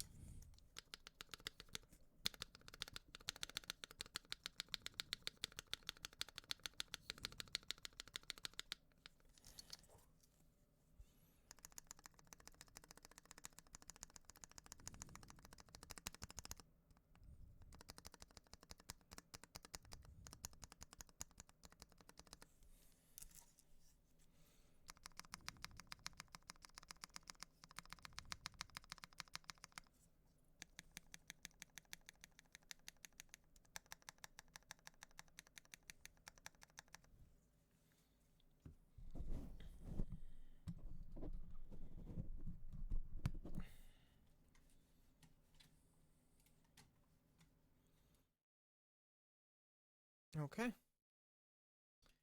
Now, from what I can hear, we have left shift to add on the right side and then enter to add on the right side. So what we're going to do to tune these stabs is, if I pull over the overhead, is we are simply going to pull up the stabilizer so we have that exposed hole in the back. We're just going to add some lube there.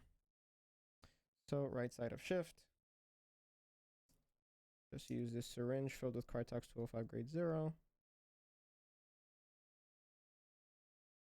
Pack it in there. Gonna add a little bit of lube where the rail contacts the housing, just in case. We like to do that always. And then right side of enter. Same deal. Just plunge until it comes out. Pretty much. Add a little bit where housing meets wire. Put the caps back on and double check.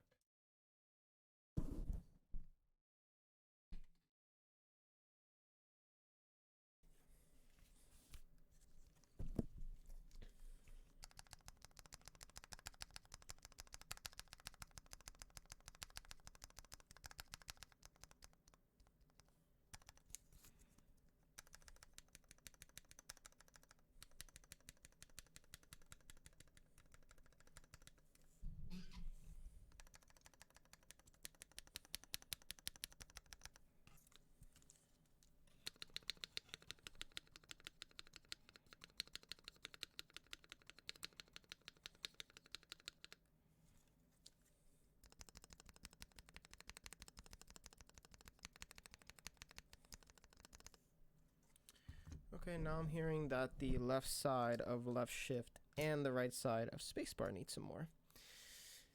Hey Joey, we are continuing on the switch tuning. We've got all the switches in, so we're tuning the stabilizer, I should say, not the switches. So we're just gonna add a little bit of lube there on the back.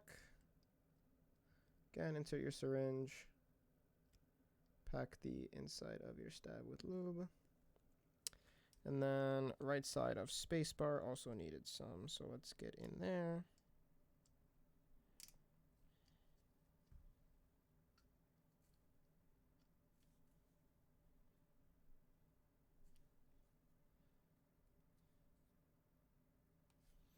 Okay. The rest of enter sounded good, and backspace sounded good. We'll double check them, but let's double check these first.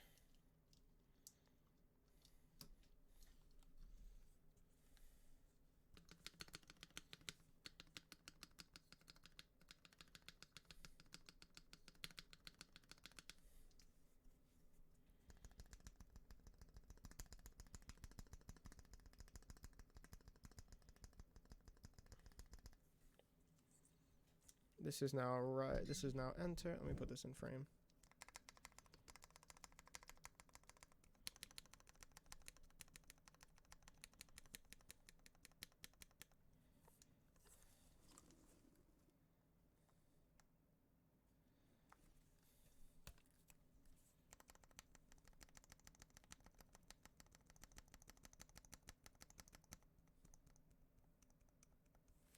A little bit of rattle on the left side of backspace. I think I didn't have the switch, the keycap fully compressed on this one. Let's add some lube in there. Let's add some lube there. And then we continue on with the testing. Everything else sounded good to me though.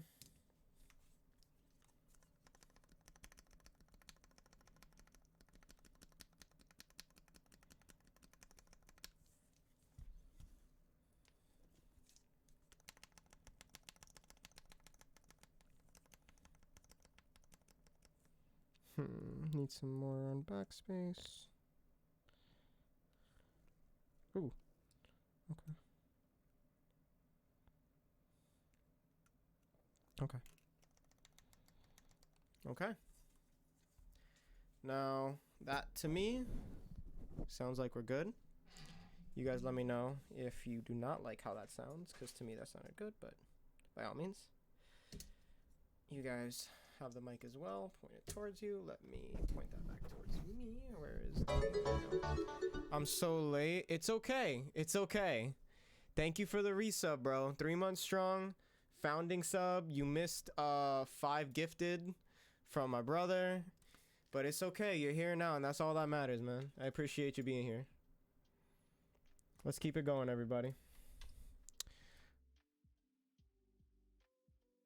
Glad to see you, man. Glad to see you in chat. Are you streaming tonight still? Favorite streamer plus Wendy's.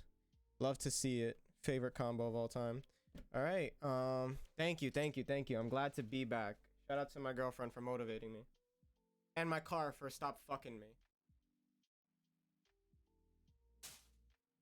By the way, we're not going to discuss that mismatched English I just put together. We're not going to discuss that at all. We're just gonna glaze past that and move on with this beautiful.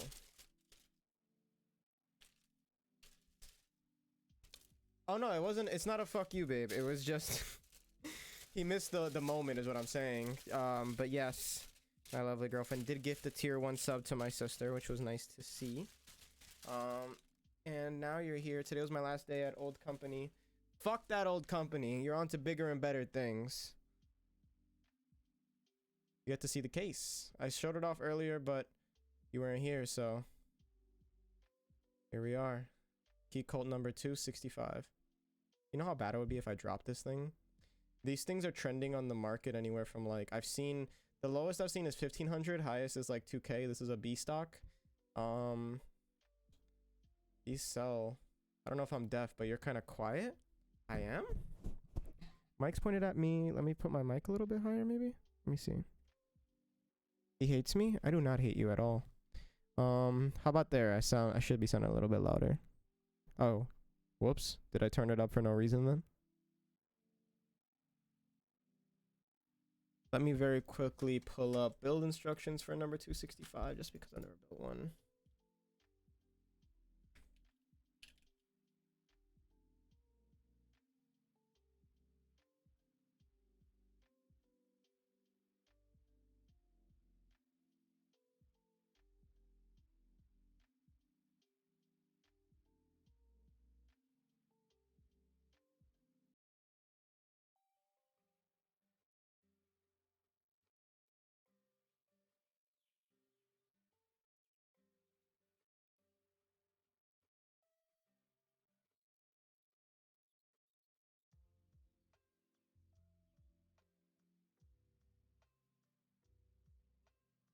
Okay.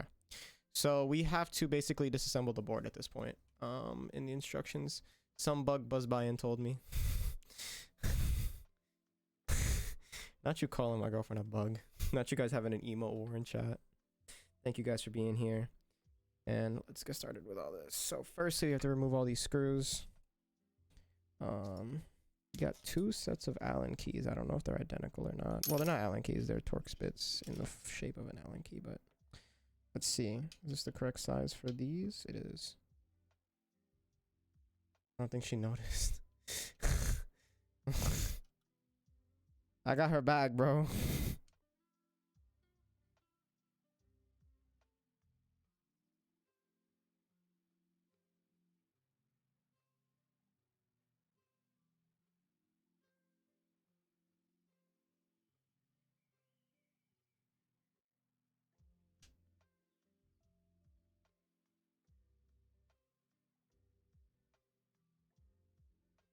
Yeah, I'm a real one. You know it.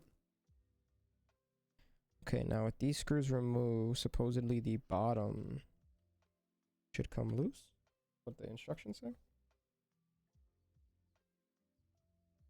Okay, I guess not. Let's remove the top screws. I'm just in a silly goofy.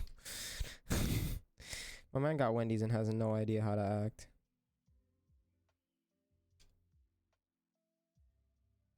We've got 4 screws along the top, 4 screws along the bottom.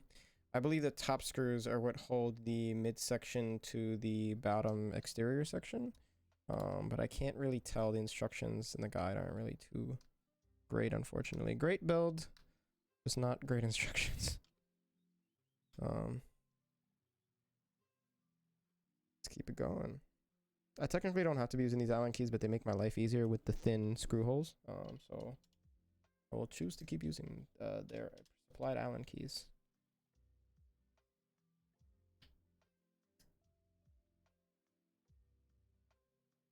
Okay, now the bottom is loose. Okay, so it is the top screws that I have to remove.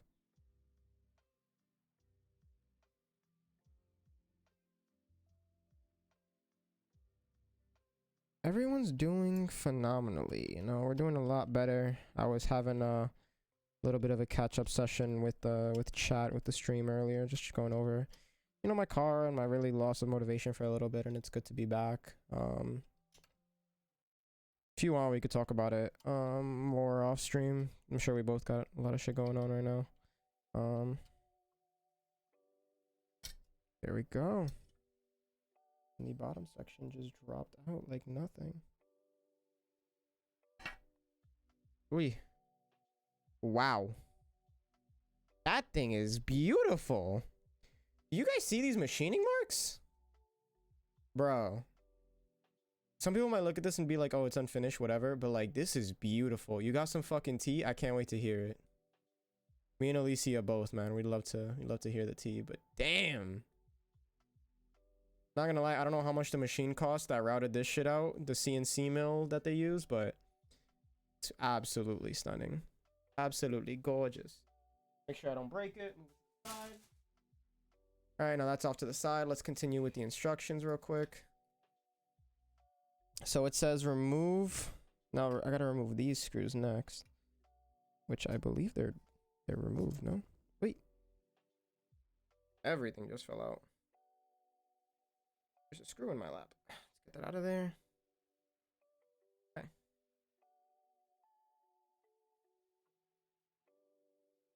Okay.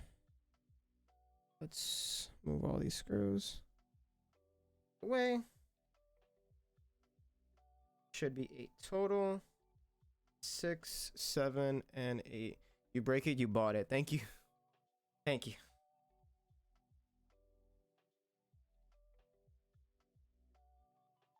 Okay, so I remove the mid screws. The T ain't that serious, but interesting. I would say motor oil, but Keycaps too. You're funny. Your bottom piece should now come loose. You can remove the turn the board around and remove the other screws. Fold in the mid/top. Continue with the guide.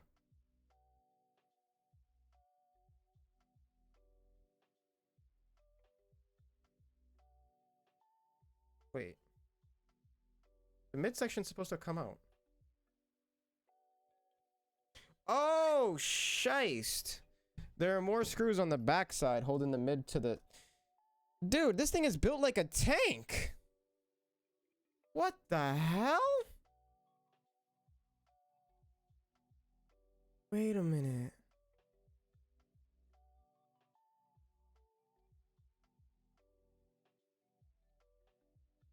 Whoa. Okay.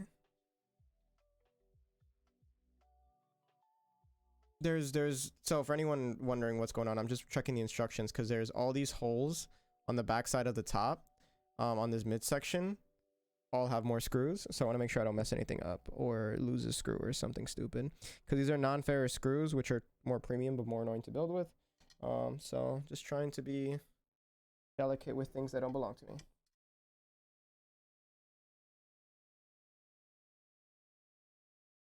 So we keep going.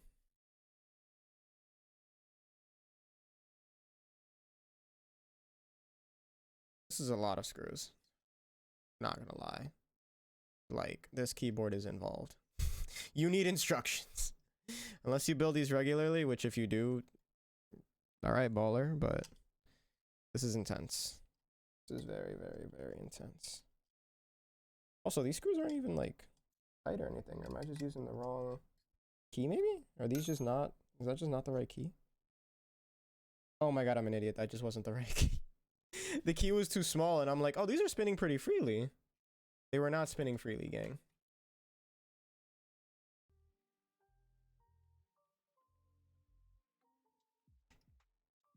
That's a big brain Elvin play right there.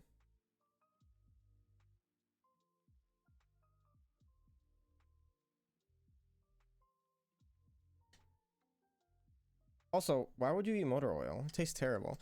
As someone who's tasted coolant, I would not want to taste motor oil. Having smelled it enough.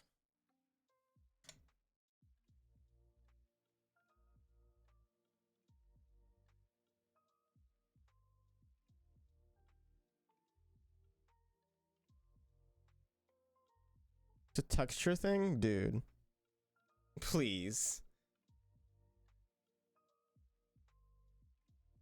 Enjoy your Wendy's and stop talking about eating things that are inedible. Well, technically not inedible, but you shouldn't digest.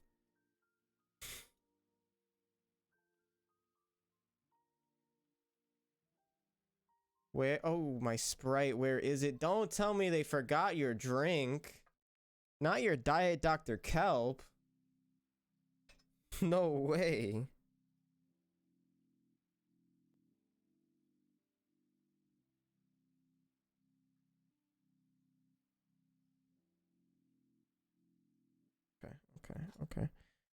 Okay, now the whole mid plate comes out.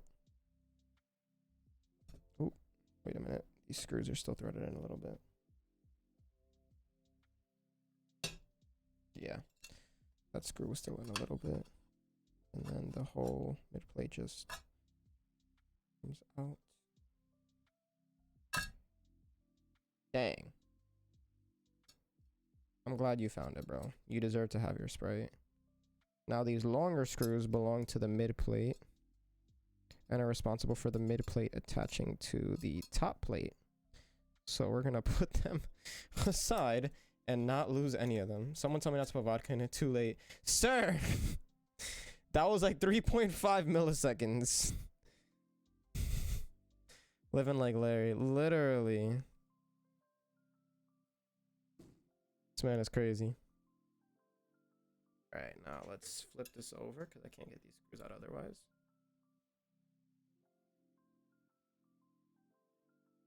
Okay. Got all the screws out without losing any of them. Hallelujah. Now we can take a look at how this thing is made individually pieced. Because what the hell? We've got pre-assembled gasket strips along the mid plate. And then we've got just this beautifully milled thing that just slots in with the back piece. If you guys remember how the back piece was milled. Like, who thinks of this? They're perfectly made for each other to the fucking craziest tolerances. And oh my god, no wonder it was a pain to break apart. Yeah, Hitsu will get back to you in 3 to 5 business days when he's done with his nap. But he says hi too. And then finally the top plate, also lined with pour-on gaskets. Everything is just built like a dang tank, dude. And you guys can get a better look of that beautiful powdered gray finish. Absolutely beautiful thing. Hello? Camera, focus. Focus, focus, focus. Hello, my friend, focus. Focus, please. There we go. Wait, no? Why does my camera hate me, guys? Explain. There we go. Jay, that's for you. You see that? You see that powder gray? That's sparkly. Beautiful. Okay, now to continue with this dang guide. Okay.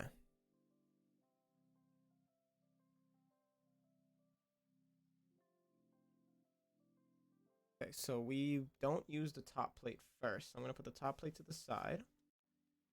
And now the first step is we begin by putting these screws back in their holes. Why did I take them out? Why in the world did I even take them out? Please, Keycult. Please.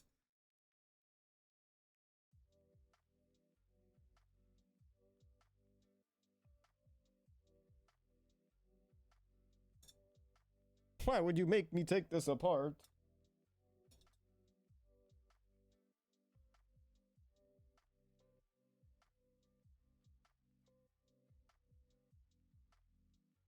Lord, I really wish these screws were magnetic. Magnetic. Sir. I'm off till Monday. What am I gonna do for 3 days? You're gonna play Valorant, boy. That's what you're gonna do. You're gonna grind. You're gonna get to Radiant with me.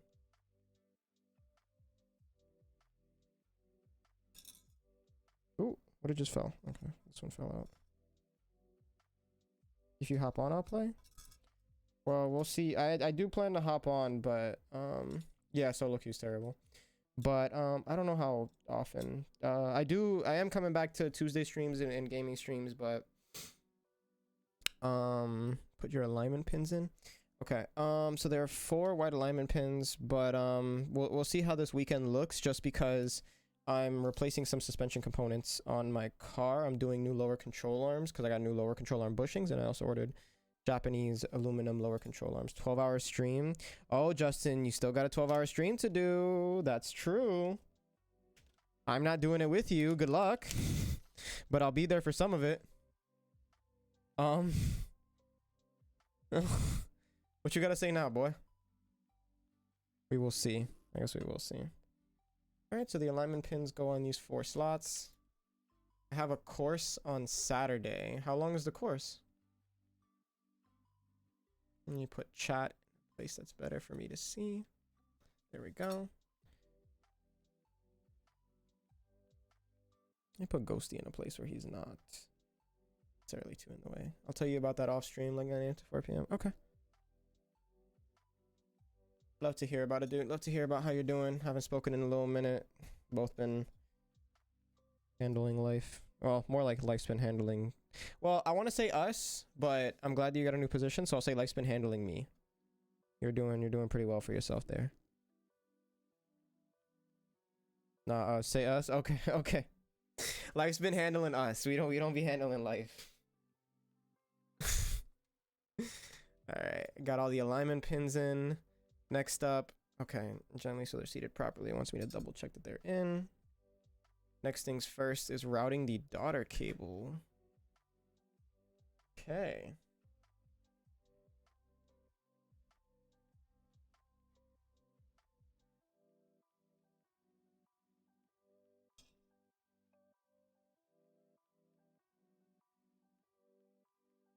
Okay, it says give yourself some slack.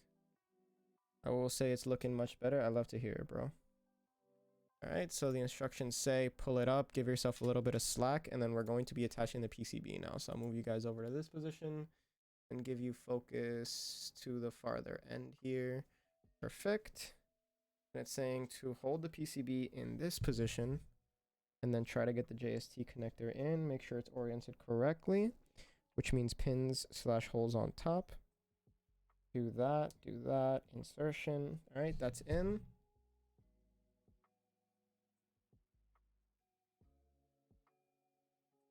Okay, now we gotta line the plate with the pins. Okay.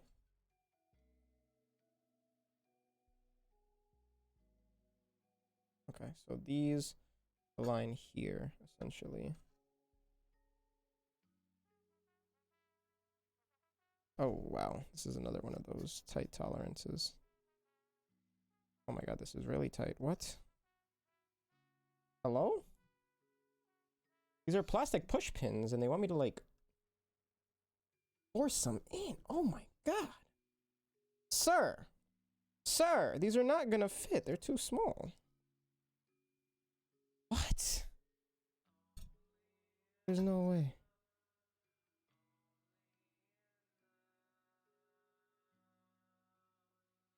Am I blind? No, I'm doing this correctly, but it's not working. The pegs are too wide. Maybe I gotta bend the leaf spring a little bit? No, there's like just straight up a gap. I'm confused. I'm supposed to place this down vertically? We're gonna say, listen, look much better. I already replied to that. Why am I rereading it out loud? Why do I keep talking out loud?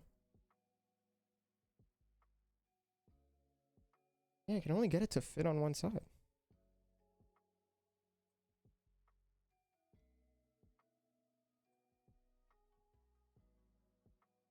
Okay, maybe if these alignment pins were Poron or something, this would make sense. But right now,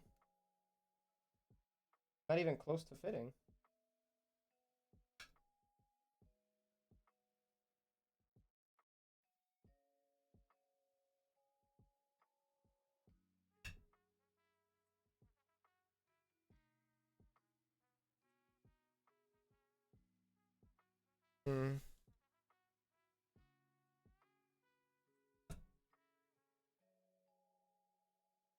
Alright.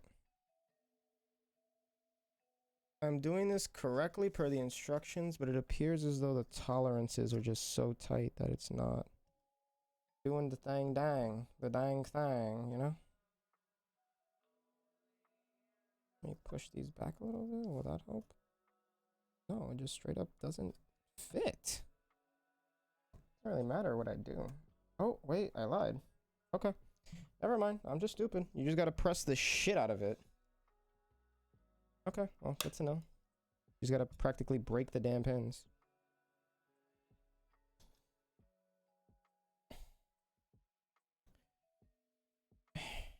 Jesus.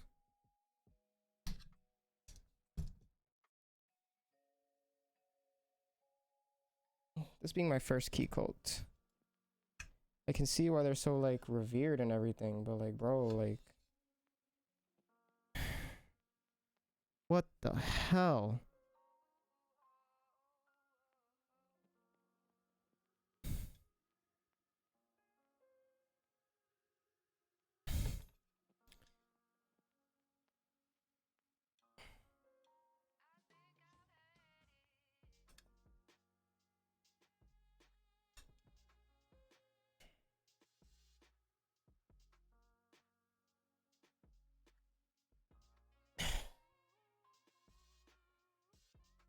Should this be this hard? Like crazy right now? I feel like this shouldn't be this difficult.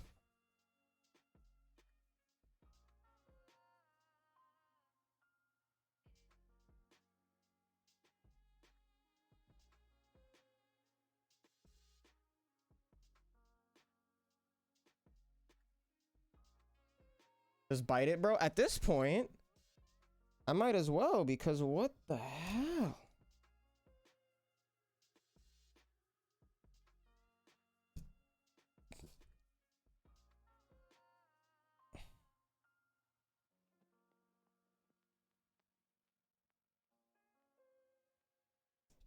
Jeez, this one pin just isn't cooperating with me, and I don't understand why. What did I do to you, pin? Let me see, what's this one angled at? This one is angled downwards, so this one isn't even...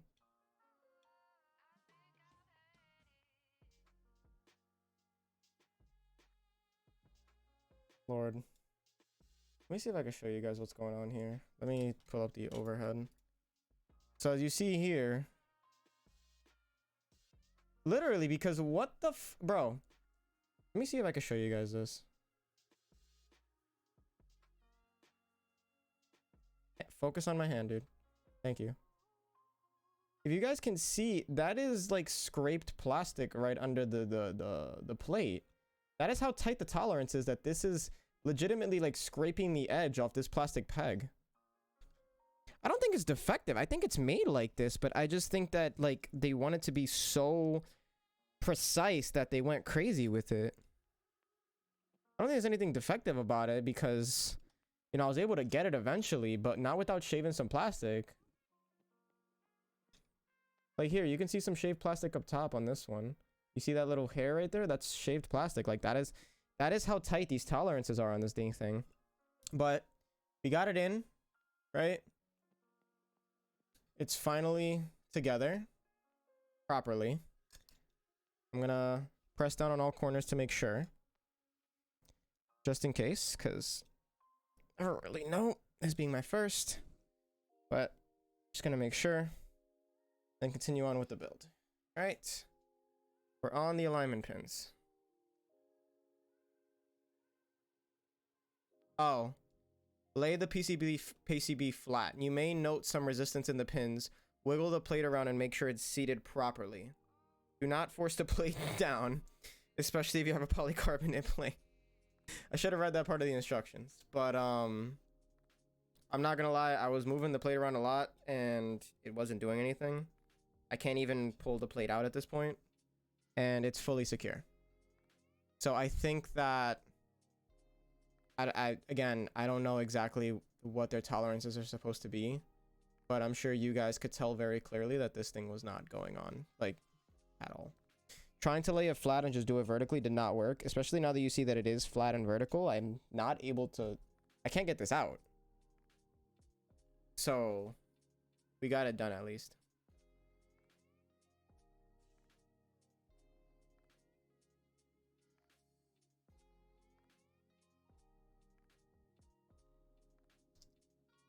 Okay, next step is putting the top.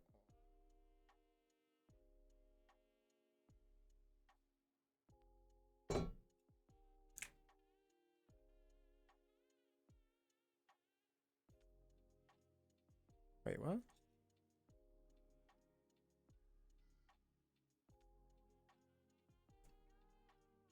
Wait. They wanted me to flip it over, but the screws fell out. What? Go back in there. Oh no, they didn't fall out. I'm lying. Okay, well, that's good to know. So weird and so complicated. Never built a keyboard like this in my life. Okay, now we gotta be careful and lay the mid into the top. Okay, easy enough.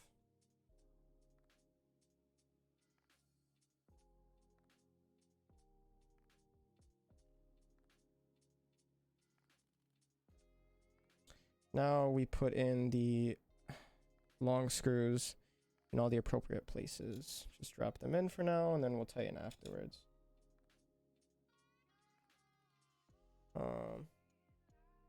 It is the bigger Allen key head, or Torx head. Drop them in there. 1, 2, 3, 4 along the top, and then 3 along the bottom.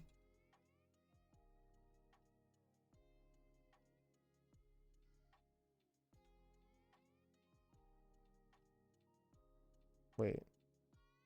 1, 2, 3, 4, 5, 6, 7.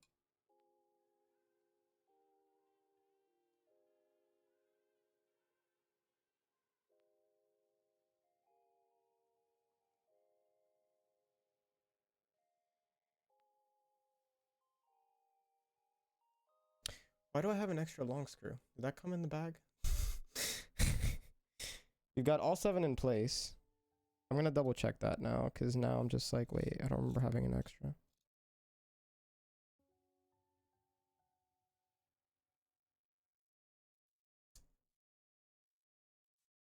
One, 2, 3, 4. Yeah, all the holes are empty. Yeah, we have an extra.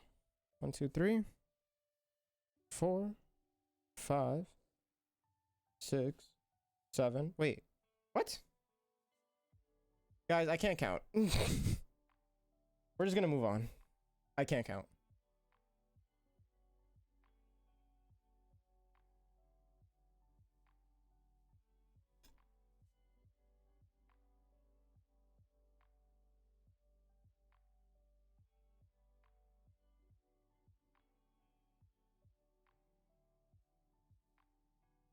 Alright, now with all the screws in place, we simply screw it down in a star pattern. So, begin here.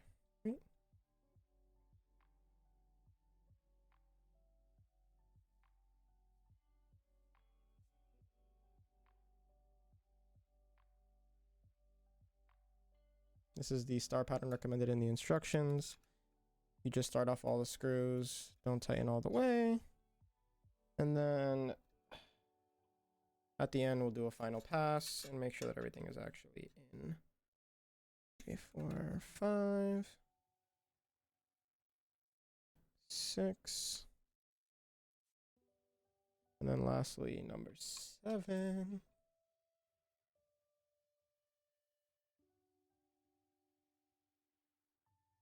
Now, number 7 being the last one, I will tighten it all the way, then restart at 1.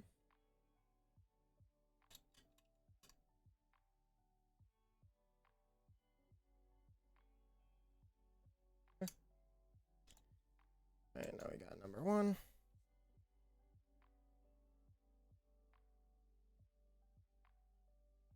Number 2.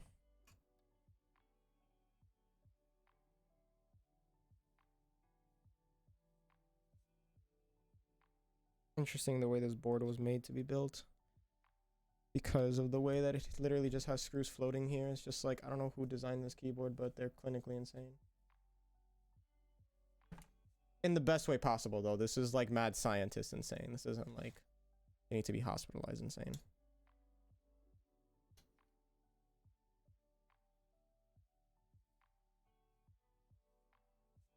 Four, 5.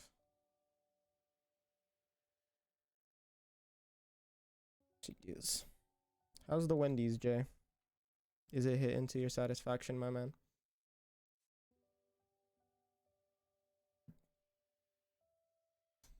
Six and 7. Wendy's been gone? Oh my god, you devoured that.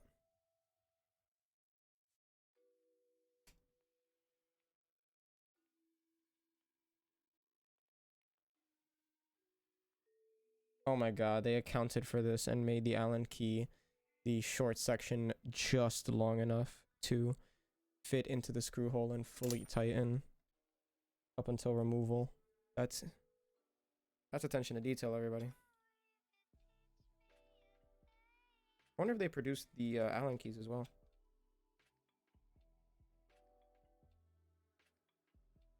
Things are slippery though.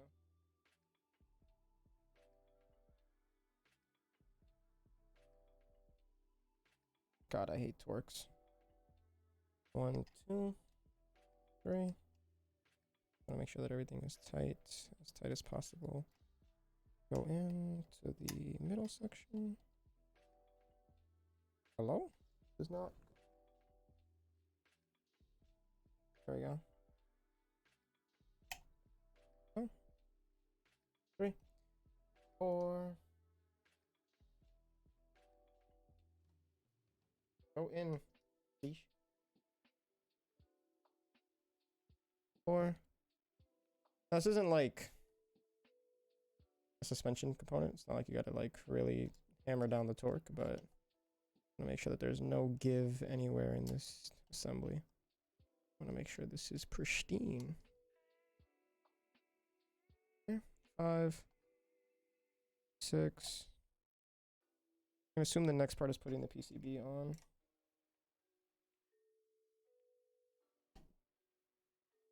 7. Okay, all that's torqued down.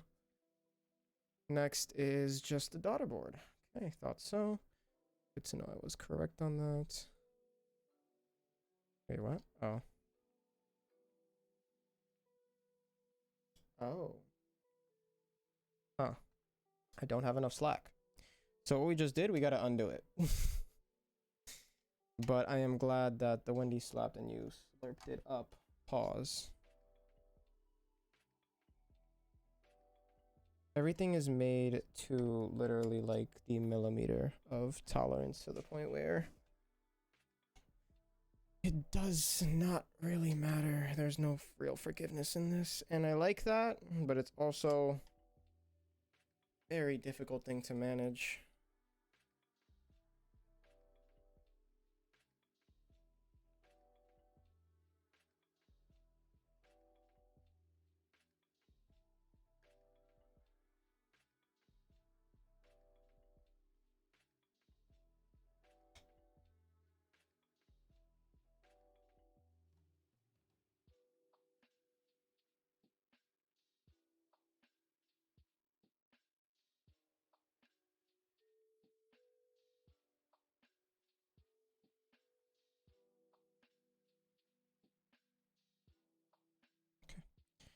Trying to get some give on the midsection by just loosening the screws instead of taking them fully out. Just gotta loosen them some more though.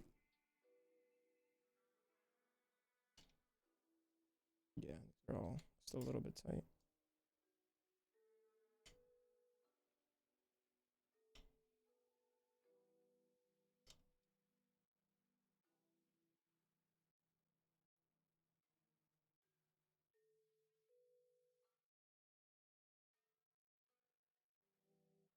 I can see why everybody wants a Keycult now, man. These are... As much as I talked about it at the beginning of the stream, I don't think I really comprehended the extent of which, like, these are so precisely manufactured. It's actually crazy.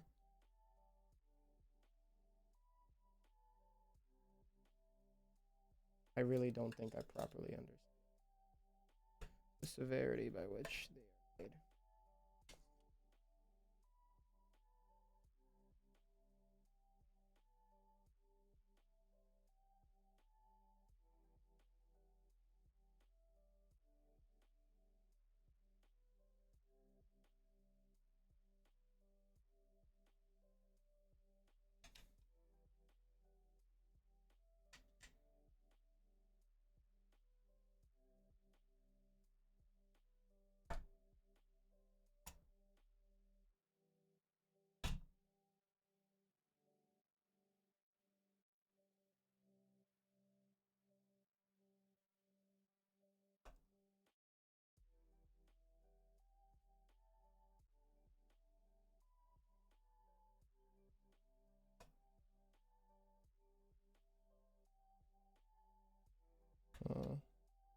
There we go. Okay, we got the slack through. Now we just rethread. Ooh. Thank everything. That was easier than I thought it would be. Oh my god, even the daughter board has tension on it. Dude. Why does everything need such tight tolerances? These are like over-engineered at this point. Jeez.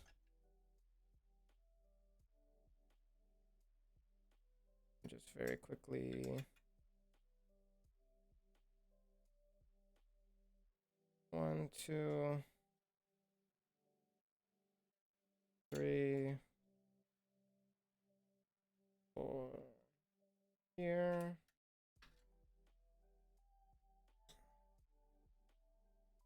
5 is top right. 6 is bottom right. It's crazy that I've already memorized that. Jeez. Such a random pattern, and relative to like just doing a star pattern. Me too. I am also so tired. I did not expect this build to take this long.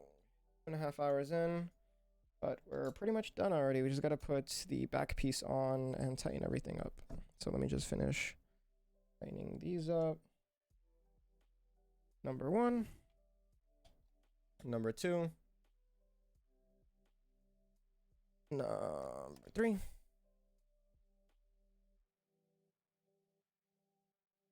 number 4,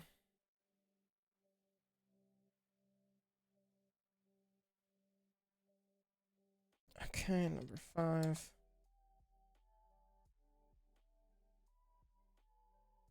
number 6,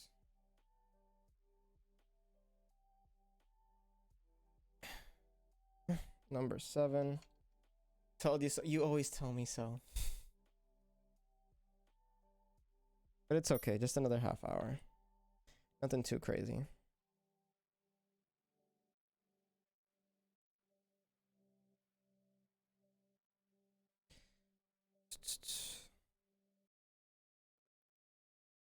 Now they make it very apparent not to over torque these because of how small they are. You could snap them. So for anyone who might be looking at themselves and thinking about building a Keycult, just keep that in mind. Once they're snug, just leave them there.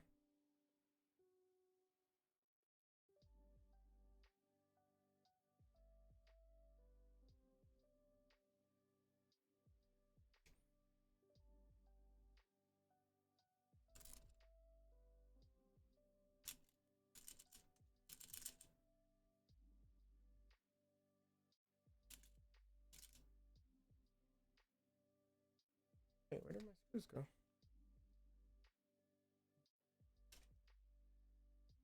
Hello? Hey. Oh, now you're loud. Hey there, bud. There's no way. Okay, thank you. I was able to get them out. The screws got stuck under the switch plate. Lord. Okay. Now all 8 screws should be poking through. That they are. And now all we gotta do is put the bottom on. Right. Last time you see the back side of this bottom. Now we very carefully put everything all back together. Just. Why is this so nerve-wracking? Probably because it's a $2,000 keyboard, but. Is it ceramic? The entire keyboard is made out of stainless steel, I believe. Oh. Or CNC'd aluminum, either one, but it's metal.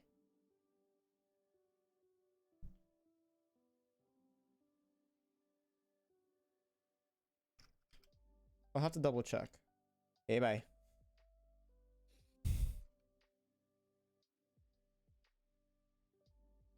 Alright, and lastly, using the through holes in the switch plate, we just tighten down on the bottom of the keyboard.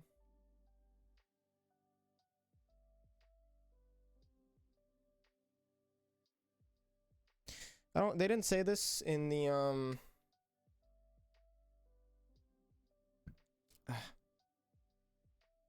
it says they don't have to be screwed in a star pattern. I'm gonna do it anyways because I am extra safe. I use 2 condoms.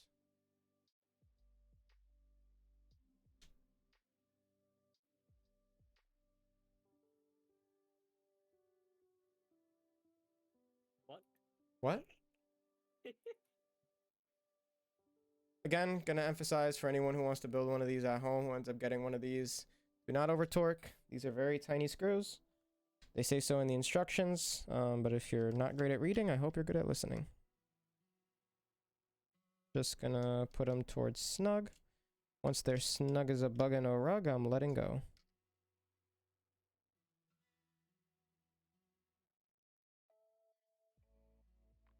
Snug. This one.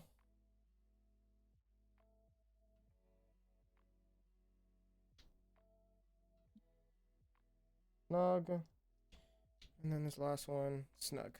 Okay. This is our fully assembled Keycult minus our keycaps. Now we can go to the.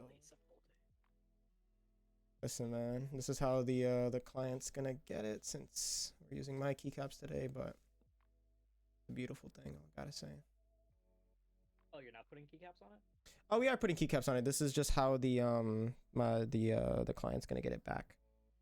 Oh, okay. Yeah. We're actually gonna be using the keycaps off of my keyboard currently.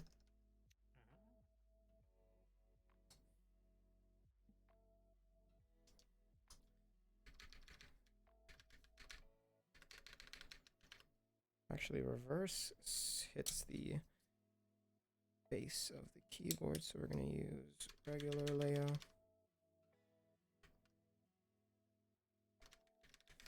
Okay. Now we continue putting this thing back together. Are those like charcoal gray or black? What is? The keycaps.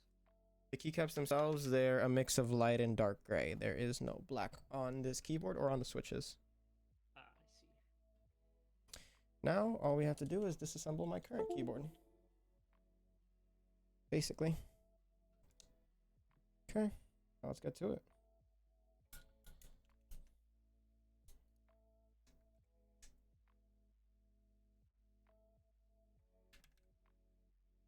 And again, guys, this is simply for us tonight. Client will be getting his own set of keycaps, and I will be keeping mine. Not gonna lie, just tapping the keys as I'm putting them on already sounds freaking amazing. Hope you guys enjoy the sound too. It's got a little bit of reverb, but it's still kind of thocky. But interestingly, because it's an all metal construction, I'm also hearing a good amount of clack. Like, there's a lot going on in this keyboard, which I like a lot. I think the pour-on gaskets are what are helping a lot.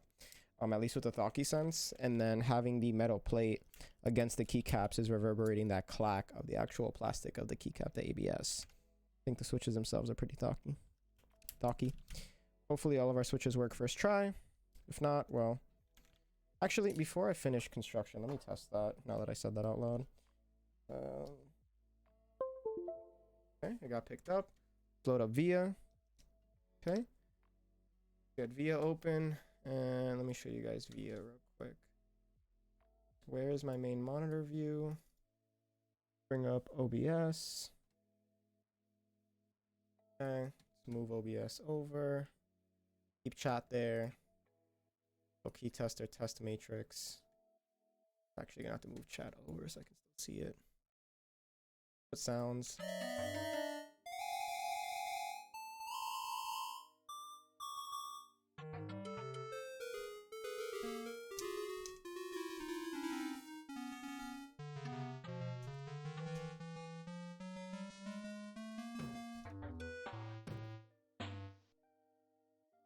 Ah.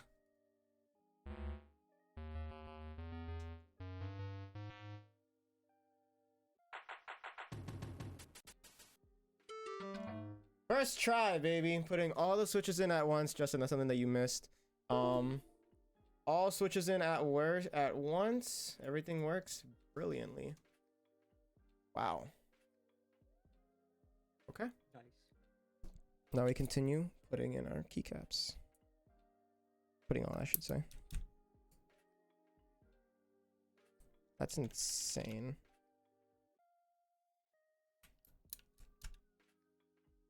Now, for anyone who wants to repeat these steps, again, as per the instructions, do not do as I say, not as I do. You are not supposed to just force the switch onto the pegs. I couldn't get it to work even having it fully vertical. It would be, there wouldn't be enough slack on either which side.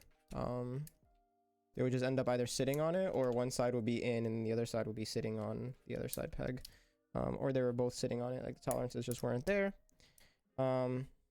Apparently you're supposed to wiggle it. I feel like I did that enough. But you got it in, it's fully assembled, and you're not taking that plate out, I'll tell you that much.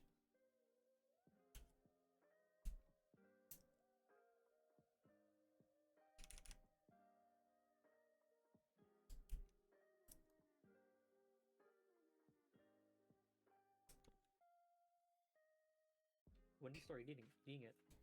Huh? When do you start eating it? You know, I was thinking maybe after the stream, keep it as sort of like a privatized snack, but you know, it's really up to the beholder, really, you know. Personal preference. You don't like eating expensive things on stream? Nah. You know, you never know who's watching. You gotta keep that under wraps, you know. I'm not like you. I'm not loud and proud with it. Dude, I want one of these. Somebody give me 2 grand right now. If Someone, I had it, I would. I appreciate it. Someone give 2 grand in subs right now. Imagine Mr. Beast pops in. Oh man, Mr. Beast, if you want one of these, man, hit my line. Hit my line. Hopefully he sees this on YouTube later. Well, we'll get, I'll set you up. I'll help you find one on the secondhand market. Or we can contact Keycult, get a collaboration going. I'm sure anyone would want to work with him. And then we go from there. That's a 1.75, isn't it? Let me test on my 1.25s. Yep, that's a 1.75. That's okay. I have my keycap set right here. What should I make that? I guess I'll make that a control. Yes. Sure, right control. Even though you don't really need that, it'd be more like a right all will be more useful, but again, that'll be up to the owner. Whenever he gets the keyboard, he'll be able to put whatever he wants on it.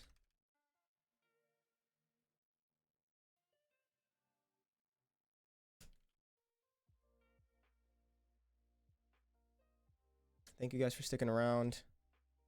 Appreciate it a lot. Oh, wait. Huh? This is a 1.5 key too?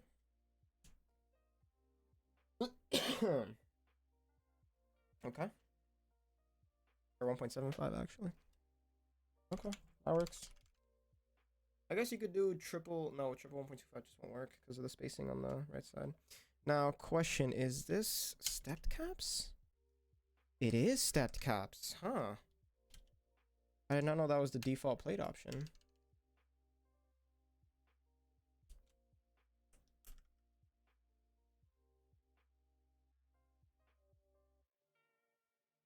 Interesting. Justin, how's your night been, bro? The loaded question. Yeah, I know. I'm assuming you were going through some things. You were dealing with some things. Overall, pretty neutral. Okay. It's good to hear. I mean, I'm glad you got your Wendy's at least to cap off the night. Are you still streaming tonight or? I don't think so. It's all good. If you do, just let me know so I can raid you, but. Oh, I appreciate it. Yeah, of course. But, you know, no pressure, dog. Do you? I'm especially not one to speak after being gone for however long. I'm still clearing things up and trying to get everything back on schedule. Got it. I'm trying to adopt a new schedule. I don't want to keep streaming on Thursdays. Alicia's day off is Thursday, and it'd be nice to spend it with her. I'm gonna have to redo my entire schedule because it's not gonna work anymore. Oh yeah, streaming every day, 5 days a week is a lot. My revision is going to be aimed towards still doing 5 days a week, but Really? Okay, just different days. different time. Ooh, Yeah. interesting. Well, I can't wait to see the culmination of that. And speaking of culmination of that, we have the culmination of this finished build, everybody. Ay, ay. Took us long enough, but we got there. We got there. Let me take this away, and take that. No, not that. That away. Then let me go over here. Plug my keyboard in for hotkey purposes. Right, and then Guat? Why Guat? Guat to Guat. Alright, let's put him back there. And then I believe it's this key. It is. Okay. So it's that one.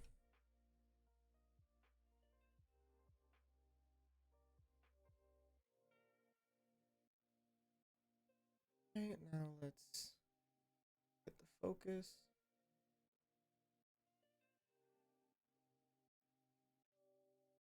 What percent is this? 65. This is a 65% keyboard. It's a very clean build. Thank you, thank you. Shout out to the client for trusting me with such a prized possession. This is.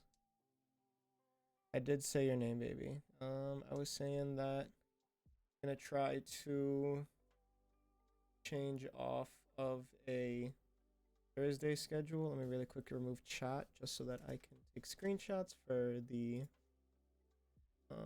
thing. But real quick, guys, this is a completed Keycult number 265. Powder gray, apparently B stock. Powder gray and red bottom. Such a beautiful thing with GMK Modern Dolch. And then if I get it at the right angle.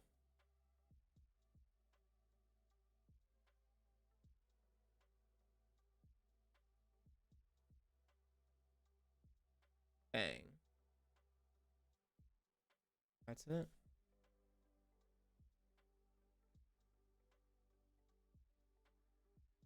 Alright, you guys know the rest of what comes next. We got a typing test on our hands. And you guys get to hear what this thing sounds like. And I am blessed with being the first person to type on this. So fortunate. Okay. Music be gone. Ooh, we have ads starting in 30 seconds, so we gotta wait. That's unfortunate. Man, if you ain't subbed, you got sub, man. That's true. This is your incentive. For anyone who isn't subscribed, consider subscribing.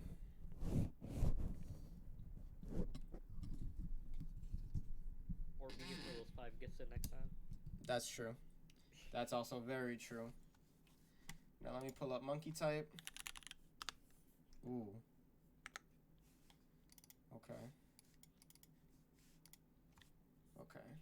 Now, let's just do a typing test raw. No monitor display, no nothing. Just let you guys hear this and indulge in this.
And then, for good luck, we'll do one with,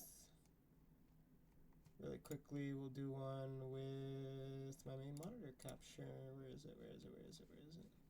There we go. You guys will be able to get to see what we're doing right next to Ghosty. Just move him a little bit further back. Alright. Let's do this. This will be a 30-second test. Okay.